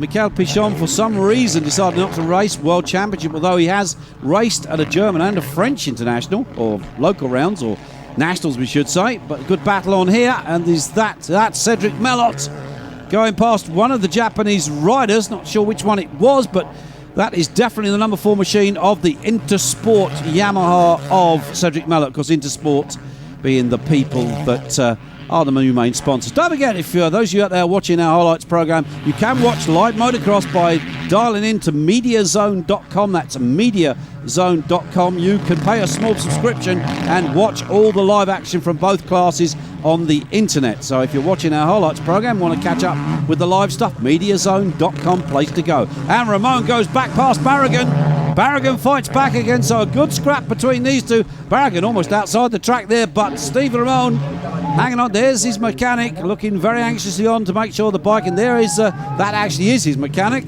Ex-mechanic, of course, of Michel Pichon. So Miguel out of this one, but Ramon holding up the banner for Suzuki at the moment, and his teammate Strybus a lot further back after that collision with Tano Leok. So, another scrap on here at the moment. That is that Ken Didaika once again that's in that scrap with Cedric Mellot. And the answer, quite simply, is yes, and it's the battle for 4th place. Indeed, and that looks like Narita that's back there behind him. This is Mellot now with Preem, Manuel Preem for 5th place. So, battles right the way down through the field as you'd expect in a highlights program. So Cedric Mellot having another good. That is Manuel Preem, 36, going past Mellot. So Mellot still really trying to get his race speed back after last year's injuries. But here they are. They're now into the Kiwi Wave section, and that is Candid Iker. And he's now got Manuel Preem battling for 4th position. And, of course, Cedric Mellot is back there as well. And that could have been Strybus that was closing in on those two at the moment. Yes, it is. Kevin Strybus in that battle for that 4th position. Strybus, after colliding with Leok at the start of the race, will want to do something better than he did in race 1. But at the moment, Didaika has it. Here comes Manuel Preem, and here comes Strybus. Strybus goes around the outside. Preem goes up the inside. Strybus switches back. Who's going to get the corner at the bottom? I think it's going to be Strybus. Yes, it is. And Manuel Preem has to give to that one. So Strybus moves up to 4th position on the Gabor Suzuki, but there's no doubting who the leader is. 72 on the bike, 72 on the shirt. First one, his Grand Prix in Suzuka in 1991. That was his first ever World Championship for Everts. He did it in Japan, and he's doing it in style here in 2006. Both races going to Everts. The fastest lap as well, 50 points. Michele Rinaldi, present for the second race, not in the commentary box with us. They're all happy, and so, boy, they should be, including Harry. Stefan Everts, the legend of motocross. Carlo Rinaldi, also there, who will become the full team manager, I think, at the end of this year when Michele decides to stand down a little bit. Everts from Ramon for Barragan, so the young Spanish rider on the KTM making the third step. Strybus, Vandali, Priem, Noble and Didaika dropping back to 8th with arm pump up. Narita, the top Japanese rider with Dabers, Kaga, Leok, Pirinen, Masuda, Melot. And a Japanese rider down there in 16th place with Johnny Lind in 17th. And you can see a whole host of Japanese riders, but as Brian Jorgensen retired, as Julian Bill did. Everts takes the 50 points from Ramon and Didaika for the second time on the podium for the young Belgian. Barragan, Leok, Noble, Strybus and Vandili on the Shinare. Priem, Melot, Narita, 11 points for the young Japanese rider. 19, sorry, for the young Japanese rider in 11th place. Bill, Lind, and a whole heap of Japanese riders scoring points in the World Championship for their only chance of the year. Podium, there it is, and here he comes. For the last time here in Japan, the Japanese fans will see this man, Stefan Everts. At the end of this season, he retires. Who will take his place? The big question I asked Michele Rinaldi, but he wouldn't give me an answer. Jos Verhaasen, then the honorary FIM president, presents Everts with that trophy, the last one he'll receive in Japan. Emotional moments for him, emotional moments for the team, and I can tell you, it's emotional moments for all of us. Everts wins in Sugo. Luigi Zombetti, the general manager of Ustream, presents the team manager. Well, that is actually the head of Yamaha here in Japan. The champagne gets sprayed all over the young girls at the back, and they stand and applaud for being sprayed. That's Japanese. Someone's going to take a helmet home, and Stefan Everts hangs on to that elusive red plate. There's his son. A great day, you know. I've won my first championship in '91 in Suzuka, and doing my last time here in Tsugo. And my last GP here is great, you know. And the way I've won today is incredible. I had such a high pace, and I had such a great feeling all weekend. Everts, great pace, great weekend, great result. You couldn't ask for better. 50 points. He leaves Japan with the red plate. 242 points in the championship with Leok there in second. The battles are on for third, fourth, fifth and sixth with Strybus, Ramon, Barragan and Didaika. There's a lot still to play for. This is round 5. We're just a third of the way through.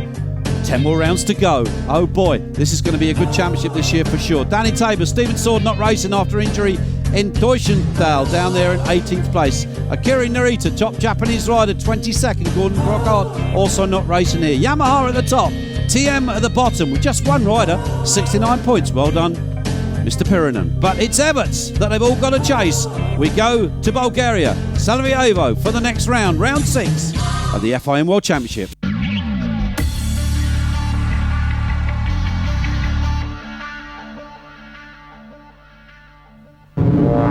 We are here in Sarajevo on the fantastic track of the Bulgarian Motorcycle Federation. It's a really spectacular track with perfect ground. The traction is 100%. Off the start gate, first corner on the right, it will be very important to arrive here in good position because immediately after we find the first jump. Conditions here at the moment are pretty good because we are here on the Saturday, so the racing has not yet taken place. But you can see the track has many big technical jumps, and if we have any wet weather, it's going to turn into a really technical track. Another downhill jump here, slightly to the left-hander. We pick up a lot of speed, changing up in the gearbox as we head towards this next jump, hard on the brakes, and here we can go up the bank if we wish, just to make it a little bit faster. Another big downhill jump. This will really be spectacular for the racing on Sunday. Hard on the brakes, down in the gears, and we go onto this right-hander again. A big berm on the left-hand side. Up the gearbox, high speed as we go over this top uphill jump. Maybe we'll be able to make the complete top of the jump on Sunday. Certainly some of the big Grand Prix riders will be jumping a lot further than I am here today.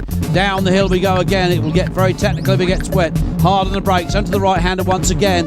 It will be slippery if it rains, but we put the power on once again. The soil, you can see, is very dark because it's still quite wet. Left. Braking hard, accelerating again along this small straight through the waves. These are the Black Sea waves, as we've now called them here in Bulgaria, because we are so close to the Black Sea. Up the bank if you wish, you can use that as a berm on towards this next jump. A short jump, we'll try to make both jumps and land just inside this corner. We turn hard right again, another downhill jump, and important to get good speed here because we're going to come down into a very technical right-hand section, which will become quite rutted if it does again rain. Uphill again, power up the gearbox down, hard on the brakes, will go into the left-hander, and again, technical, it'll get slippery here as we come down again. We could take the inside line here or the outside line, whichever he's choosing. Onto this next big jump. Land very heavily there. We need a good speed to get over the jump. We head again for this next jump. The track has many jumps. Hard on the brakes as we into this left-hander. Over this next jump, we will clear both, as you can see there. As we turn left down here, down the big hill, as we head towards this downhill jump, we must clear both jumps. We must land further than that over this next jump at the bottom as we head towards the last tabletop at the bottom. There it is. That's where the checkered flag is. And that's a lap of that fantastic track here in Bulgaria. I hope you enjoyed it.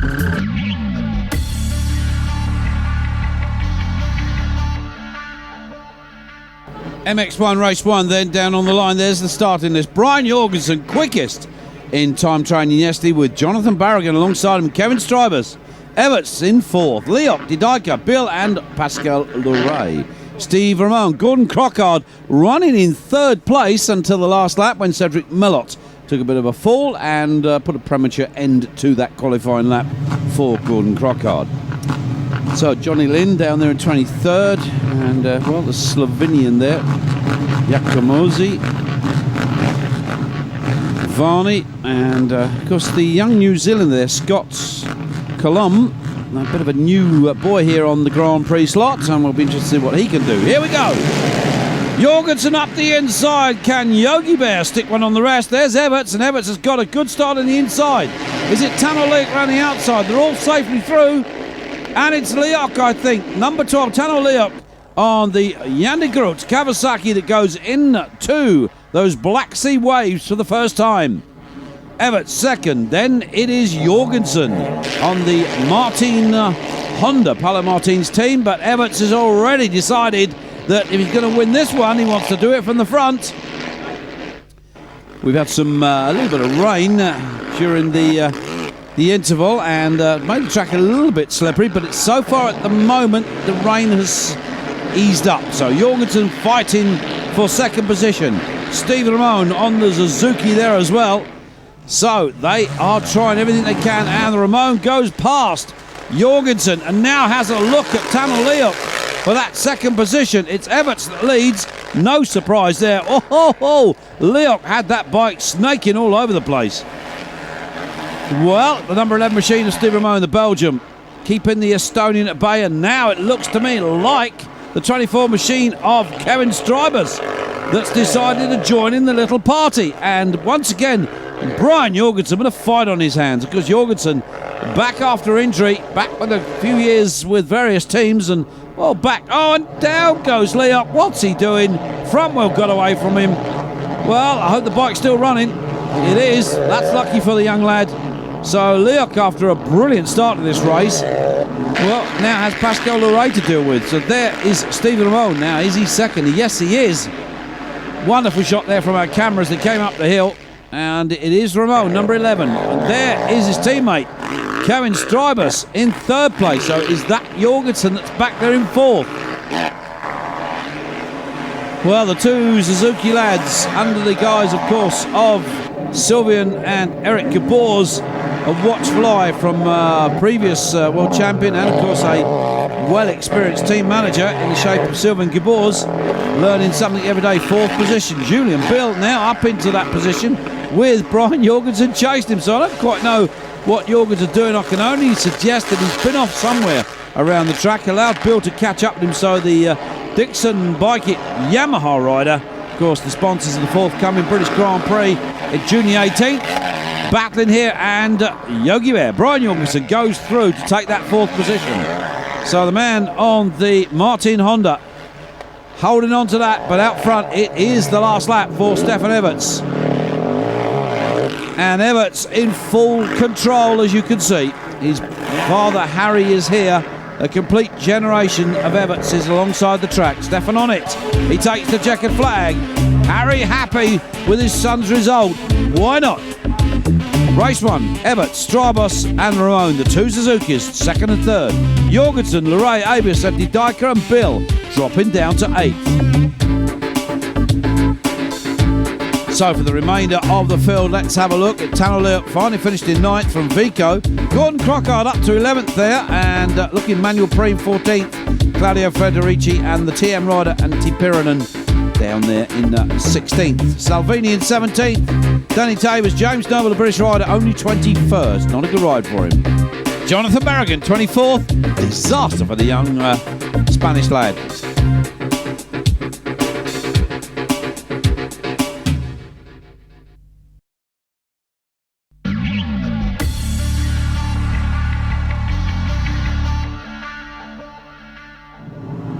So they're back on the line for the second of the MX1 races, and Kendi Dyker on the inside there. Weather conditions are not improving. It started to rain again, so hopefully it won't play too much havoc during the course of the race, but you can see the umbrellas are up. Who is it that leads them away? Well, it looks like Leok has got another great race start, and that could have been Brian Jorgensen, and it is Jorgensen. Jorgensen leads again. Everts is there in about third position at the moment. Well, and Brian Jorgensen, well, I'm not quite sure what he had for breakfast, but whatever it was, it seems to have spurred him into greater things. Everts back in second. Again, Stefan having to find his way past the Dane. And the rain beginning to fall once again. Well, you can see by track conditions, things are becoming just a little slippery. And that battle here, fight for first place. Brian Jorgensen, Team Martin Honda, and Everts lines him up for the pass on the inside. Can he make it stick? Brian Jorgensen tries to square it off, but wasn't able to succeed. Now, the battle is on now for further down. Marvin Van Dale on the 75 machine. The Shinere bike, the Chinese bike, looking quite good at the moment. There's one of the Suzukis. That looks like Steve Ramon. Where is Strybus? Well, the two yellow bikes finishing second and third in race one. Will we see a repeat performance of that here in Moto 2? Well, Everts is off and away. Jorgensen in second place. Well, maybe Brian can get up onto the podium in this Grand Prix. There is Tano Leok in third place. Well, after that mistake he made in race one, denying him a chance of a good podium finish. But here, possibly the young Estonian could do something useful. But you can see how bad those track conditions now are. Well, there's that Suzuki once again, and that is Strybus, and he goes up the inside of Leok, slams the back wheel into Leok's front wheel, and says, "Thank you very much, that's mine." Everts, well, coping with these extremely trickery conditions very well. You can see the rain beginning to hound down now, so it's going to be tough out there for the lads. Virtually second in the GP for Kevin Strybus, if he could just keep it on its wheels and keep it on the track. Jorgensen going down another place. So Strybus coping with these wet conditions, and well, unfortunately for Brian Jorgensen, must have his goggles off, having to look down, can't see where he's going. Water in the eyes, water in the face. It's not easy out there for these guys. Many of them do indeed have their goggles now off, and a problem there. They're all over the place, and well, that was Jorgensen. And well, I'm not sure who that was. It certainly wasn't Strybus. It's one of the Suzukis, but it's a job to recognise anybody at the moment. These are the worst possible conditions you can race in. Brian Jorgensen, the fight for fourth place at the moment was Steve Ramon. So Ramon looking, and he goes up the inside, but Jorgensen fights back and just basically fills in the face of Steve Ramon with mud, dirt and muck. So I'm sure Steve Ramon will reply to that very shortly. You can see how wet it is as Ramon tries to get the mud and water out of his eyes. Jorgensen in trouble as they go through those Black Sea waves at the top. They are now starting to look like waves, and look at that. Well, Jorgensen still able to launch that Honda over the jump, but Steve Ramon looking for a way through, and he's found it. Well, I have to say, it's all about survival at the moment, and the one man that seems to be surviving is the man out front for the second time in succession. Stefan Everts looking for another double-header win here, and really nobody to challenge him. It's all about second and third. There he is, Everts.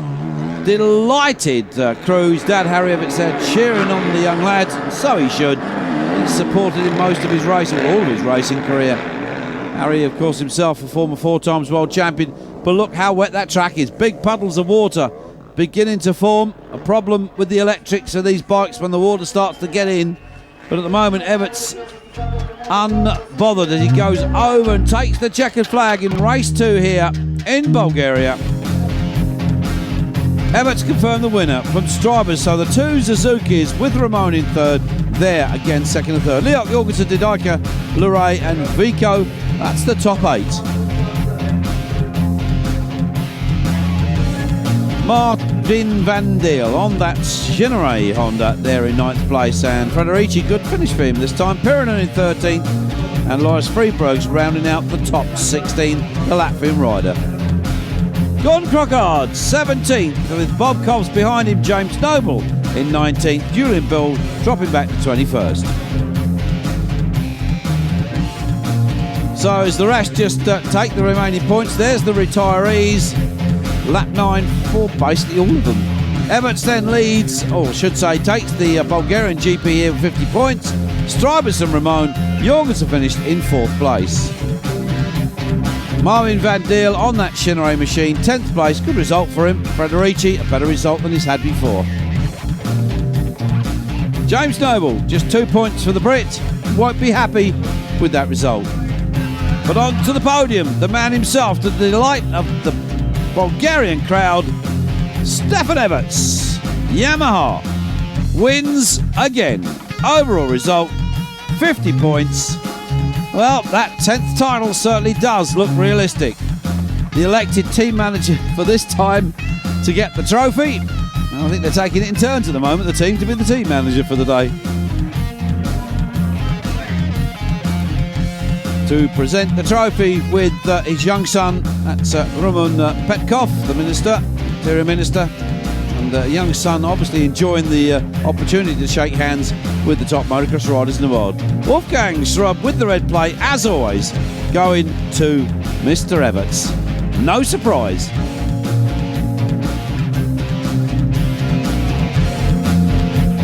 So the Grand Prix of Bulgaria is over. Of course, people can beat me, you know. I'm just trying to be at my best and try to take good starts and make no mistakes. It's important to keep my fitness up during the week, and so far I've been doing really well. You know, it's 6 in a row GPs. 6 in a row. Can he make it 7 as we go to Montevarchi next week?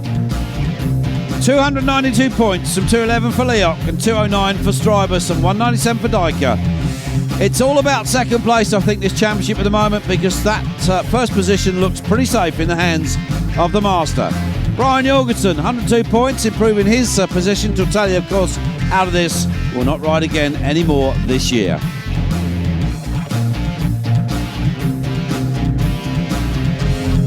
Further down, Stephen Sword also out, now only with 40 points. Gordon Crockard up to 21st, 31 points. The Ulsterman's on his way. Standings, Yamaha still lead it from Suzuki, Kawasaki, Honda, KTM and TM with just one rider have 82.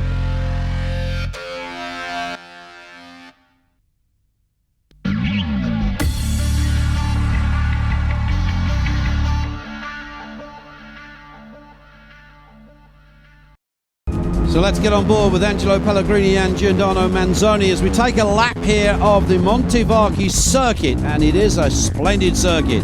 Very dry conditions greeted us here on the Saturday, as you would expect. No racing had taken place when these onboard shots were taken, but you see the circuit very, very flat. So important to get the start here to get into that first left-hand corner. Then you get into the far side of the circuit, up over the top over this little ripple section, which we have nicknamed the waves. These are the Italian waves. As they head down again, down this slight incline, a little kick right, and then a drop off this big jump. There's another big jump further down, which they need to clear both jumps in the race into this far right berm, which they'll bounce off, and then through this second shark's teeth, we call them here at the circuit, because they're a little bit steeper than the ones at the top. They're not really waves, they're more shark's teeth. Beside the mechanics and sealing area, you see the tented sections on the right hand side. On the uphill section now, 2 jumps on the uphill will lead into the third jump. It's a big one. You get some big air over here as you land and the suspension compresses. Drifting to the left hand side again to use that berm. You can see a lot of standing water on the right hand side where the track has been watered. That'll dry out for Sunday's Grand Prix for sure. It become quite rutted through there. Downhill section into the left hander. Again drifting wide into that right berm. Up the gearbox. On the brakes hard. Down the gearbox again into this tight left hander. Good opportunity for passing there as they go down this little small kicker into this right hander towards this uphill jump. Again, another opportunity for riders to make the pass. It isn't a track that's particularly well blessed with passing positions. That's a very tight corner. Will become very slippery during the race. Have to be very careful that riders don't lose the front wheel. Drifting wide again into the right-hand berm. Turning across to the inside of the circuit as they pick up speed and tip down into this right-hand section. Down into the long, down steep hill section. Here it is. Another opportunity for riders to try and get past some of the opposition, but it will be tough as they come down to this big jump at the bottom, but they have to keep it low because there's a quick right-hand corner afterwards. Heading up now towards near the finish area, a big jump. Time to style it for the spectators. Again to another big jump. Again an opportunity to style it for spectators, and then into the final jump for the checkered flag, and that's a lap here at the Montevarchi circuit.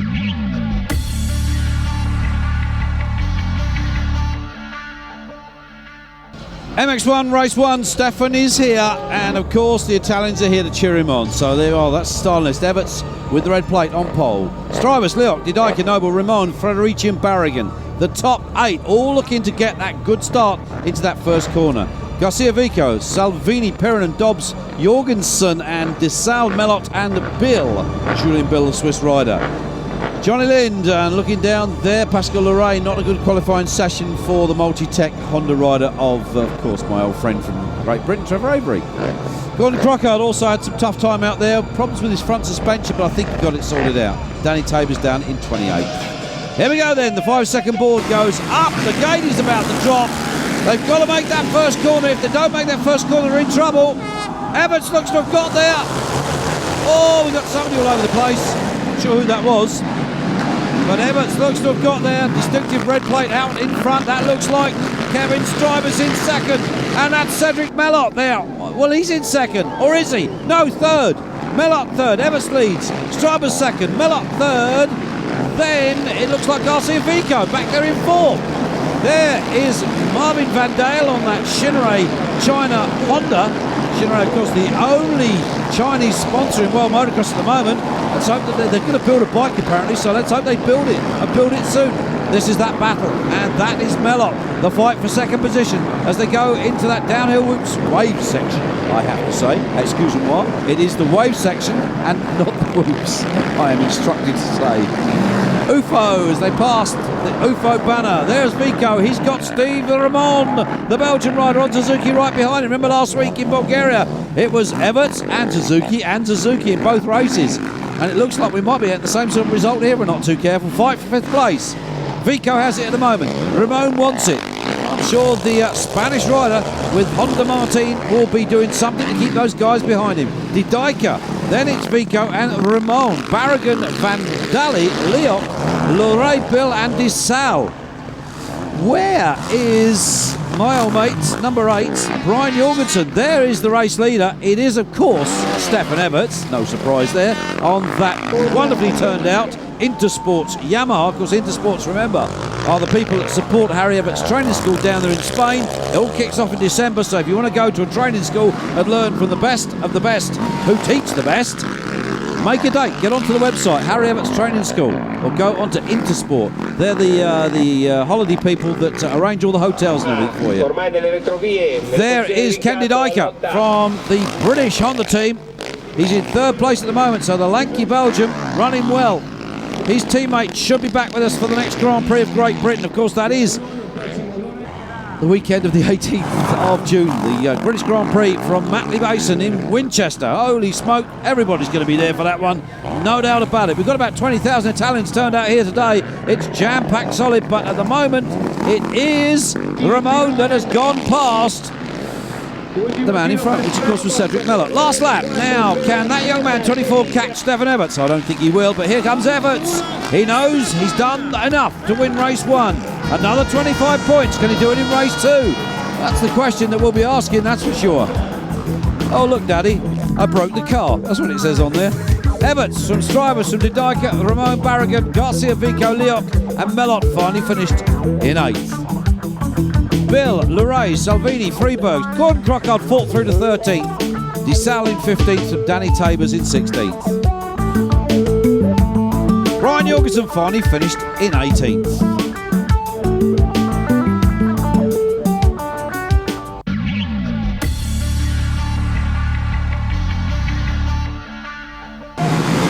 1, then race 2. Everts on the inside, Tanner Leok beside him. Is he going to do it again? Is the master going to make it 2 out of 2? Jorgensen's got a terrible start. He's back there almost second to last. So Brian Jorgensen, a terrible race in race 1 for the young Dane. And not a good start here in race 2. Claudio Frederici, number 41, is in there as well. Frederici getting a good start in this one. But it is the master, King Everts, that leads this one. Frederici, they're all in there battling for this. Strybus is there, so will be Ramon. So maybe we'll get the 2 Suzukis on the podium again. We'll have to wait and see. There is Tanner Leok, number 12. There is Melot. Didn't get such a good start this time, did Cedric? Was teammate to the man out front at the moment, Everts. Barragan in there as well. And I saw Vico just going through our shot. So remember, people, if you want to watch live motocross on the internet, don't forget it's mediazone.com. Oh, and Melot's on the floor. Cedric Melot has crashed out of this one. Well, that's tough news for him. Has he damaged the bike? That's the question that needs to be asked. And here we go, 1 and 2 again. It's Everts with Strybus right behind him. Now, can Strybus this time put the master under pressure? He's done it once already this year. He's taken a race win. Everts, Strybus, Leok and Barragan, Vico and Frederici. Those are your top 6.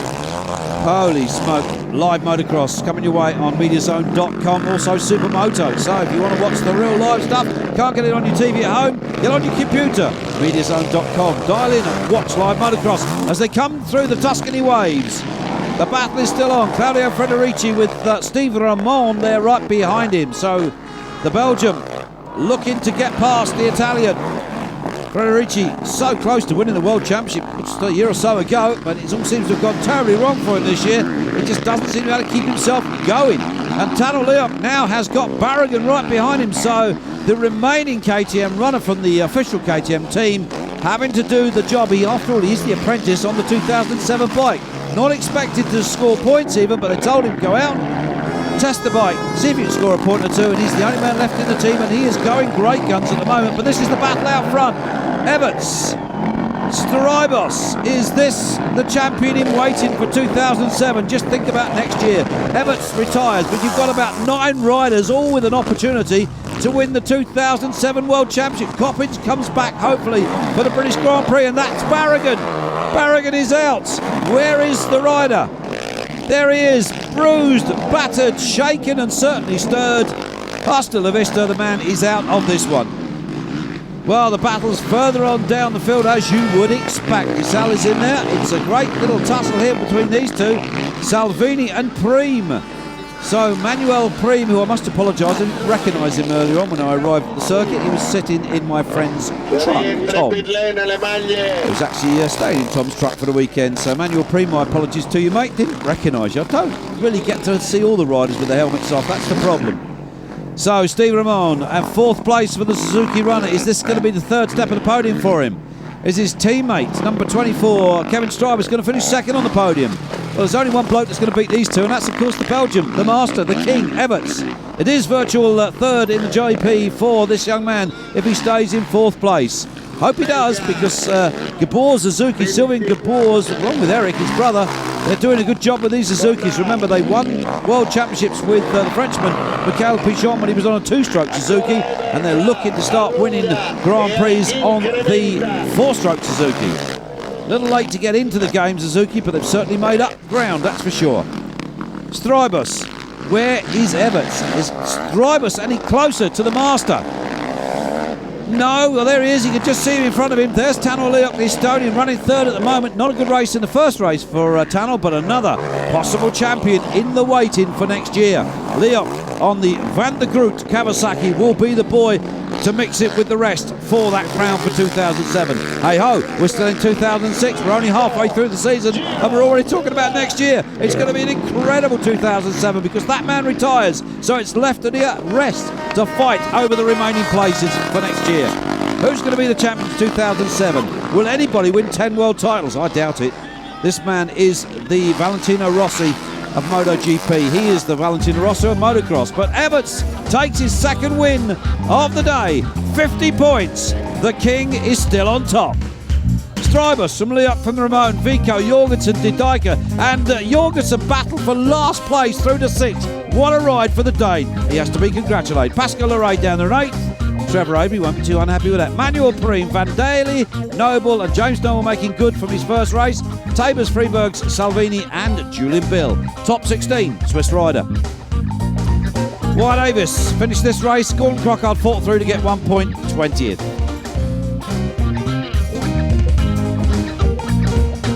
Grand Prix of Italy goes to Stefan Everts with Kevin Strybus and Steve Ramon also beside him on the podium. Belgium's 1, 2 and 3. Leok, Didijker, Vico, Leray, Jorgensen. Great last race from the young Dane. Deserves a pat on the back. Jonathan Barragan, despite that crash in the last race, still finished 12th. Manuel Priem behind him. Cedric Mellor also crashed out of the last race, finished in 15th. James Noble, poor first race for him, but a better second race, finishing 18th. Gordon Crockard, 9 points. It's better than nothing, mate. He'll do better in Great Britain. There they are, the top 3 on the podium. Here comes that trophy, and boy, is it a big one. They've got a matching pair now. Alberto Morazzi, Vice President of the FIM, does the honours, as young Liam just really doesn't know what to say. Team manager gets his trophy as well. DBO General Manager presents that. But Everts, once again, is on the top. There's the red plate.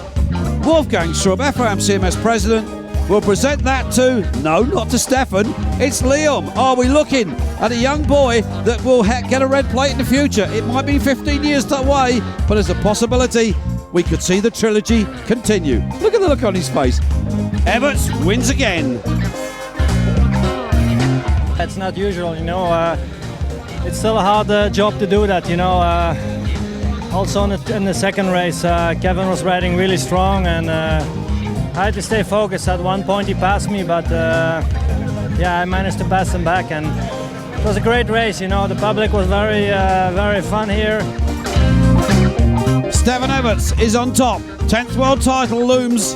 Next Grand Prix is in England. There you are, 342 points. He can't be caught, no way. Strybus, Leok, Didijker, Ramon Barragan, Leray and Jorgensen. It's the scrap now over second and third. Further down, Manuel Priem, Melot, Garcia Vigo, Van Dal, Bill, Tortelli is out of it, Pirinen and James Noble. That's your top 16 as we go to the next Grand Prix in Great Britain.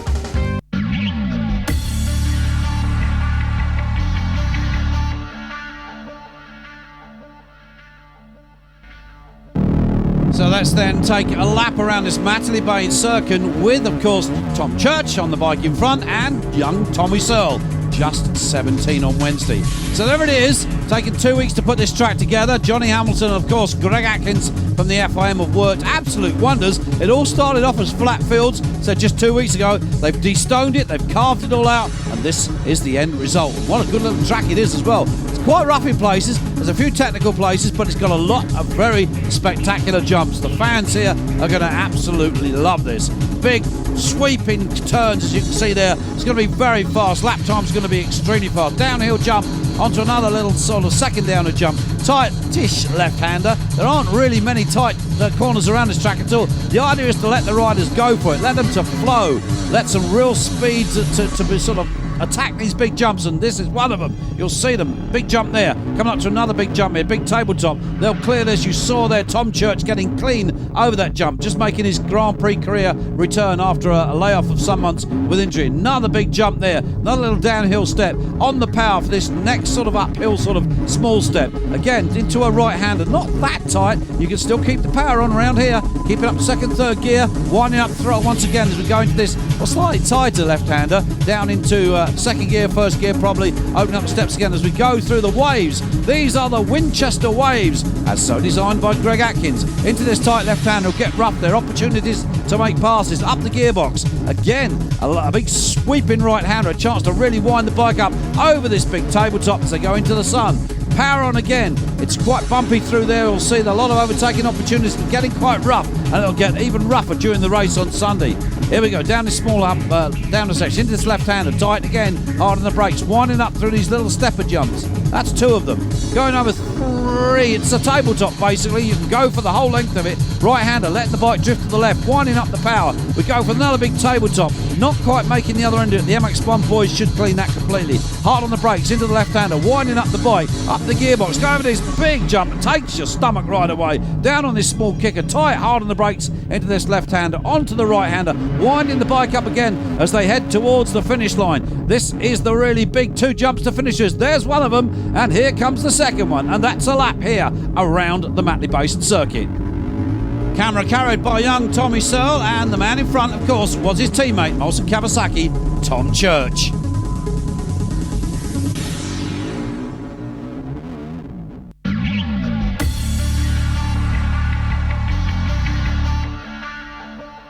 Stefan Everts gone for gate 2 and not getting Ken Didyker. It is. So here we go, the big one, MX1 race 1. Stefan Everts on the pole with Steve Ramone and Kevin Strybus, the 2 Suzuki boys. Ken Didyker. Then the welcome back to Josh Coppins, Tanner Leoc, Julian Bell, Cedric Mellot, Gordon Crockard. Good qualifying for Gordon, James Noble, Jonathan Barragan, Perrin and them, Vandali, Prem, Loray and Vico. Top 16.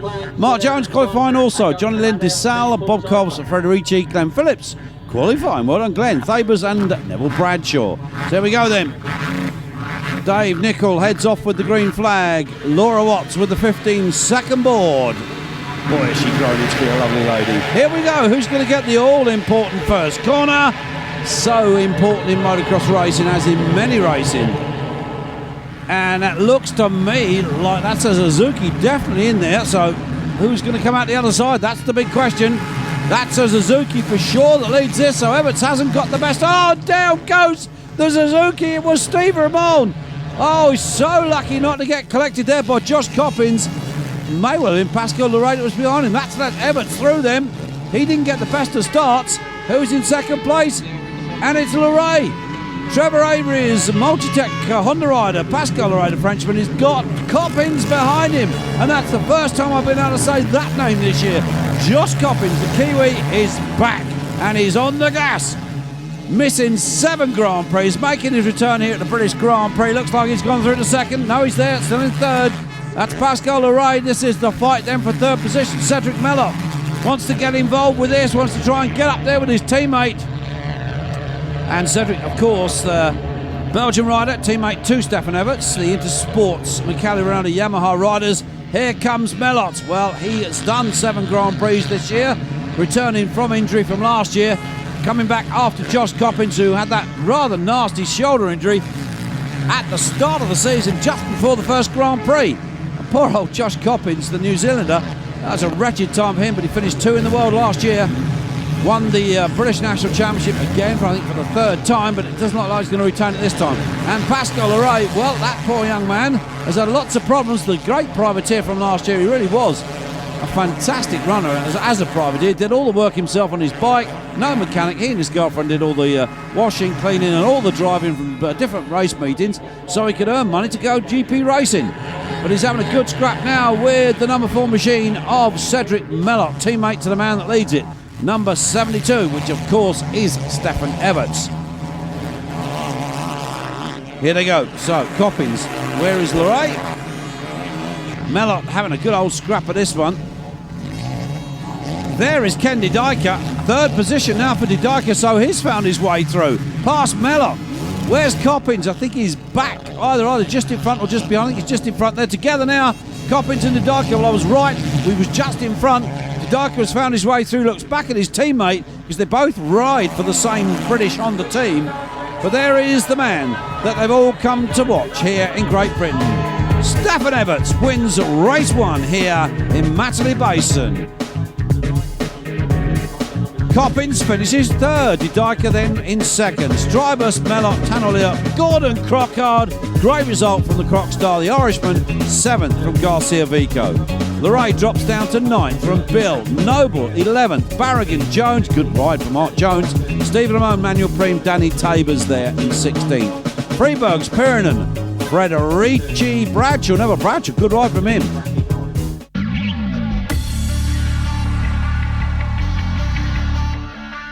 Number 4, Cedric Mellot. Here we go then.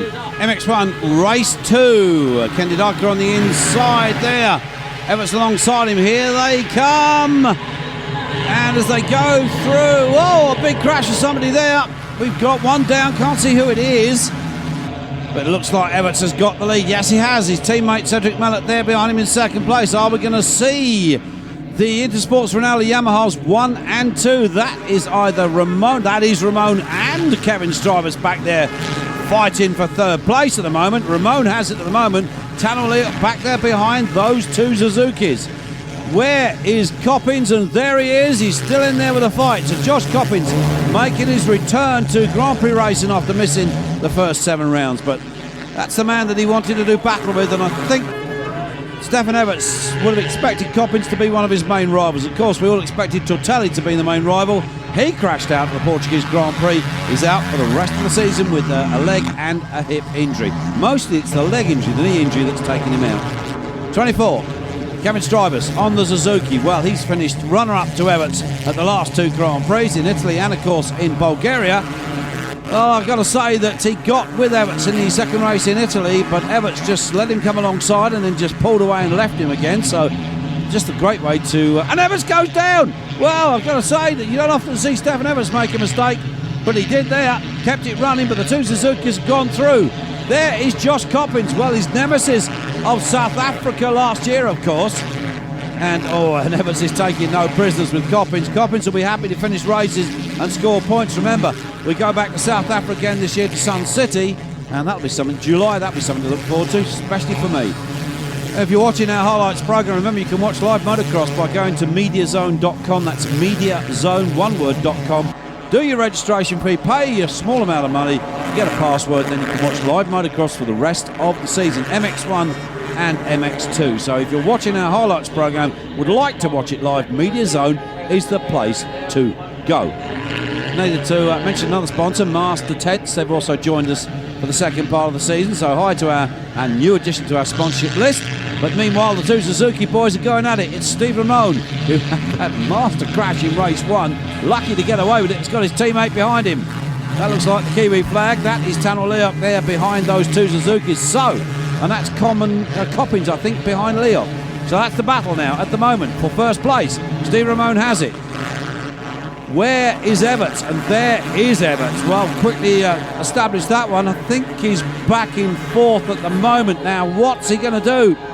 He's back behind Leok. So that is 4th, and he goes through to 3rd. Crockard has retired.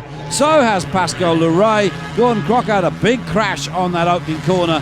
He's pretty well knocked about as well. So hopefully Gordon will be fit for his British race in the Desert Martin, of course, in Northern Ireland next week. So now he's got to deal with the next 2. They're both Suzukis, and of course 24 is Stribers, and Everts this time having to do the passing instead of Stribers having to go past Everts. But Everts will weigh him up in the next couple of laps. We'll see where he's strongest. We'll see where the young man on that Suzuki is weakest, and Everts will no doubt swoop past. And Stribers looks over his shoulder and says, that makes a change. I've got Everts behind me. I haven't done that all season except once. Of course, Stribers winning 1 Grand Prix this year, beating Everts, and that is Kelly. That's Stefan's girlfriend urging on her man, but I can assure you he doesn't need any encouragement. He'll know what he needs to do, and Everts will certainly do it. He wants to win. He wants to get 2 double victories again. That'll make it, 6 in a row, I think, and that will make another Grand Prix overall result. He's won every Grand Prix so far. That will be 8. Of course, if he wins here, which I'm fairly sure he's going to. And he goes, and Stribers comes back at Everts, paying no heed or respect to the 9 times world champion, the young champion in waiting possibly for next year on that Suzuki, and Everts goes past him again. Stribers fights back, but Everts has got the drive over the jump. Stribers is having another look up the inside, round the outside. Steve Ramone, meanwhile, on the number 11 Suzuki is in the lead. He's got away with this one, but Everts is closing the gap. About 3 seconds behind him. There it is, Ramone and Everts. You can see the lap times. They're almost identical. And there's Everts along with Ramone. He goes past him. Oh, well, it didn't take Everts long to find the weakness of the man on the Suzuki, and he comes back at him. Everts comes back at him. It's side-by-side stuff. Back wheel gets away from the Suzuki. That lets Stefan Everts through, but he comes back through this little jump section. Everts has got the grip. He's got the drive, and he's out front. Now, Steve Ramone can either make another challenge and have another try back at the 9 times world champion, or he's going to just let him go. I don't think so. He'll let him go. And, well, that looks like Stribers has gone through to 2nd. There is Everts. He's in the lead. Stribers, I think, has gone to 2nd. So that again will be puts drivers on the podium in second place, but it's Everts that takes the checkered flag here for the second time in Matley Basin here in Great Britain, just outside Winchester. Everts drivers Ramon, Leok, Coppins, Barragan, Didyka and Mellot. Great ride from Josh Coppins, his first Grand Prix back. Third and fifth, that should put him on the podium. Van Dale, Garcevico, Preem, Noble, Bill, Federici, Bradshaw, Mark Jones. Good ride from both the British lads there. Lynn, Salvini, Bobkoff's last point to Verhoeven, Tabers, Glenn Phillips, Freebergs and Collum. Scott Collum there from New Zealand. Grand Prix result, 50 points goes to Everts. Strivers on second again, and Coppins is back. The Kiwi kid, third overall, he's on the podium. Didyka, Leop, Millot, Ramon and Barragan. Well, Noble there, James Noble, not a good second race for him, but Gordon Crockett, a disaster in the second race, crashing out badly, and he's a little knocked about, I understand. Get well soon, Gordon. Hope to see you back in Sweden for our next Grand Prix. Bradshaw, 18th. There he is, Stefan Everts with young son Leon once again. There is Steve Dixon, the co-promoter here with Bike Hits of this British Grand. Martin Mansbridge there, who is the co-promoter along with Steve Dixon. Bike Hit, Dixon Yamaha are the promoters here. So there comes, well, that's the man, that's Andrew Smith. Andy Smith, from the director from Yamaha. I haven't seen Andy for a while. I didn't see him here today either. Good old friend of mine. Jan-Erik Salquist there, FIM jury president, presents the trophy to Everts. Yeah, I hit a rock with my frame, and that's why I slid out and crashed. And after in the beginning it was a bit hard. I was behind Leok, and I had so much roost from Leok that I couldn't really see the track and make some small mistakes. But then I find one or two places on the track where I could pass him, and it was just a matter of setting the pass up and then go for it. And everything just happened great.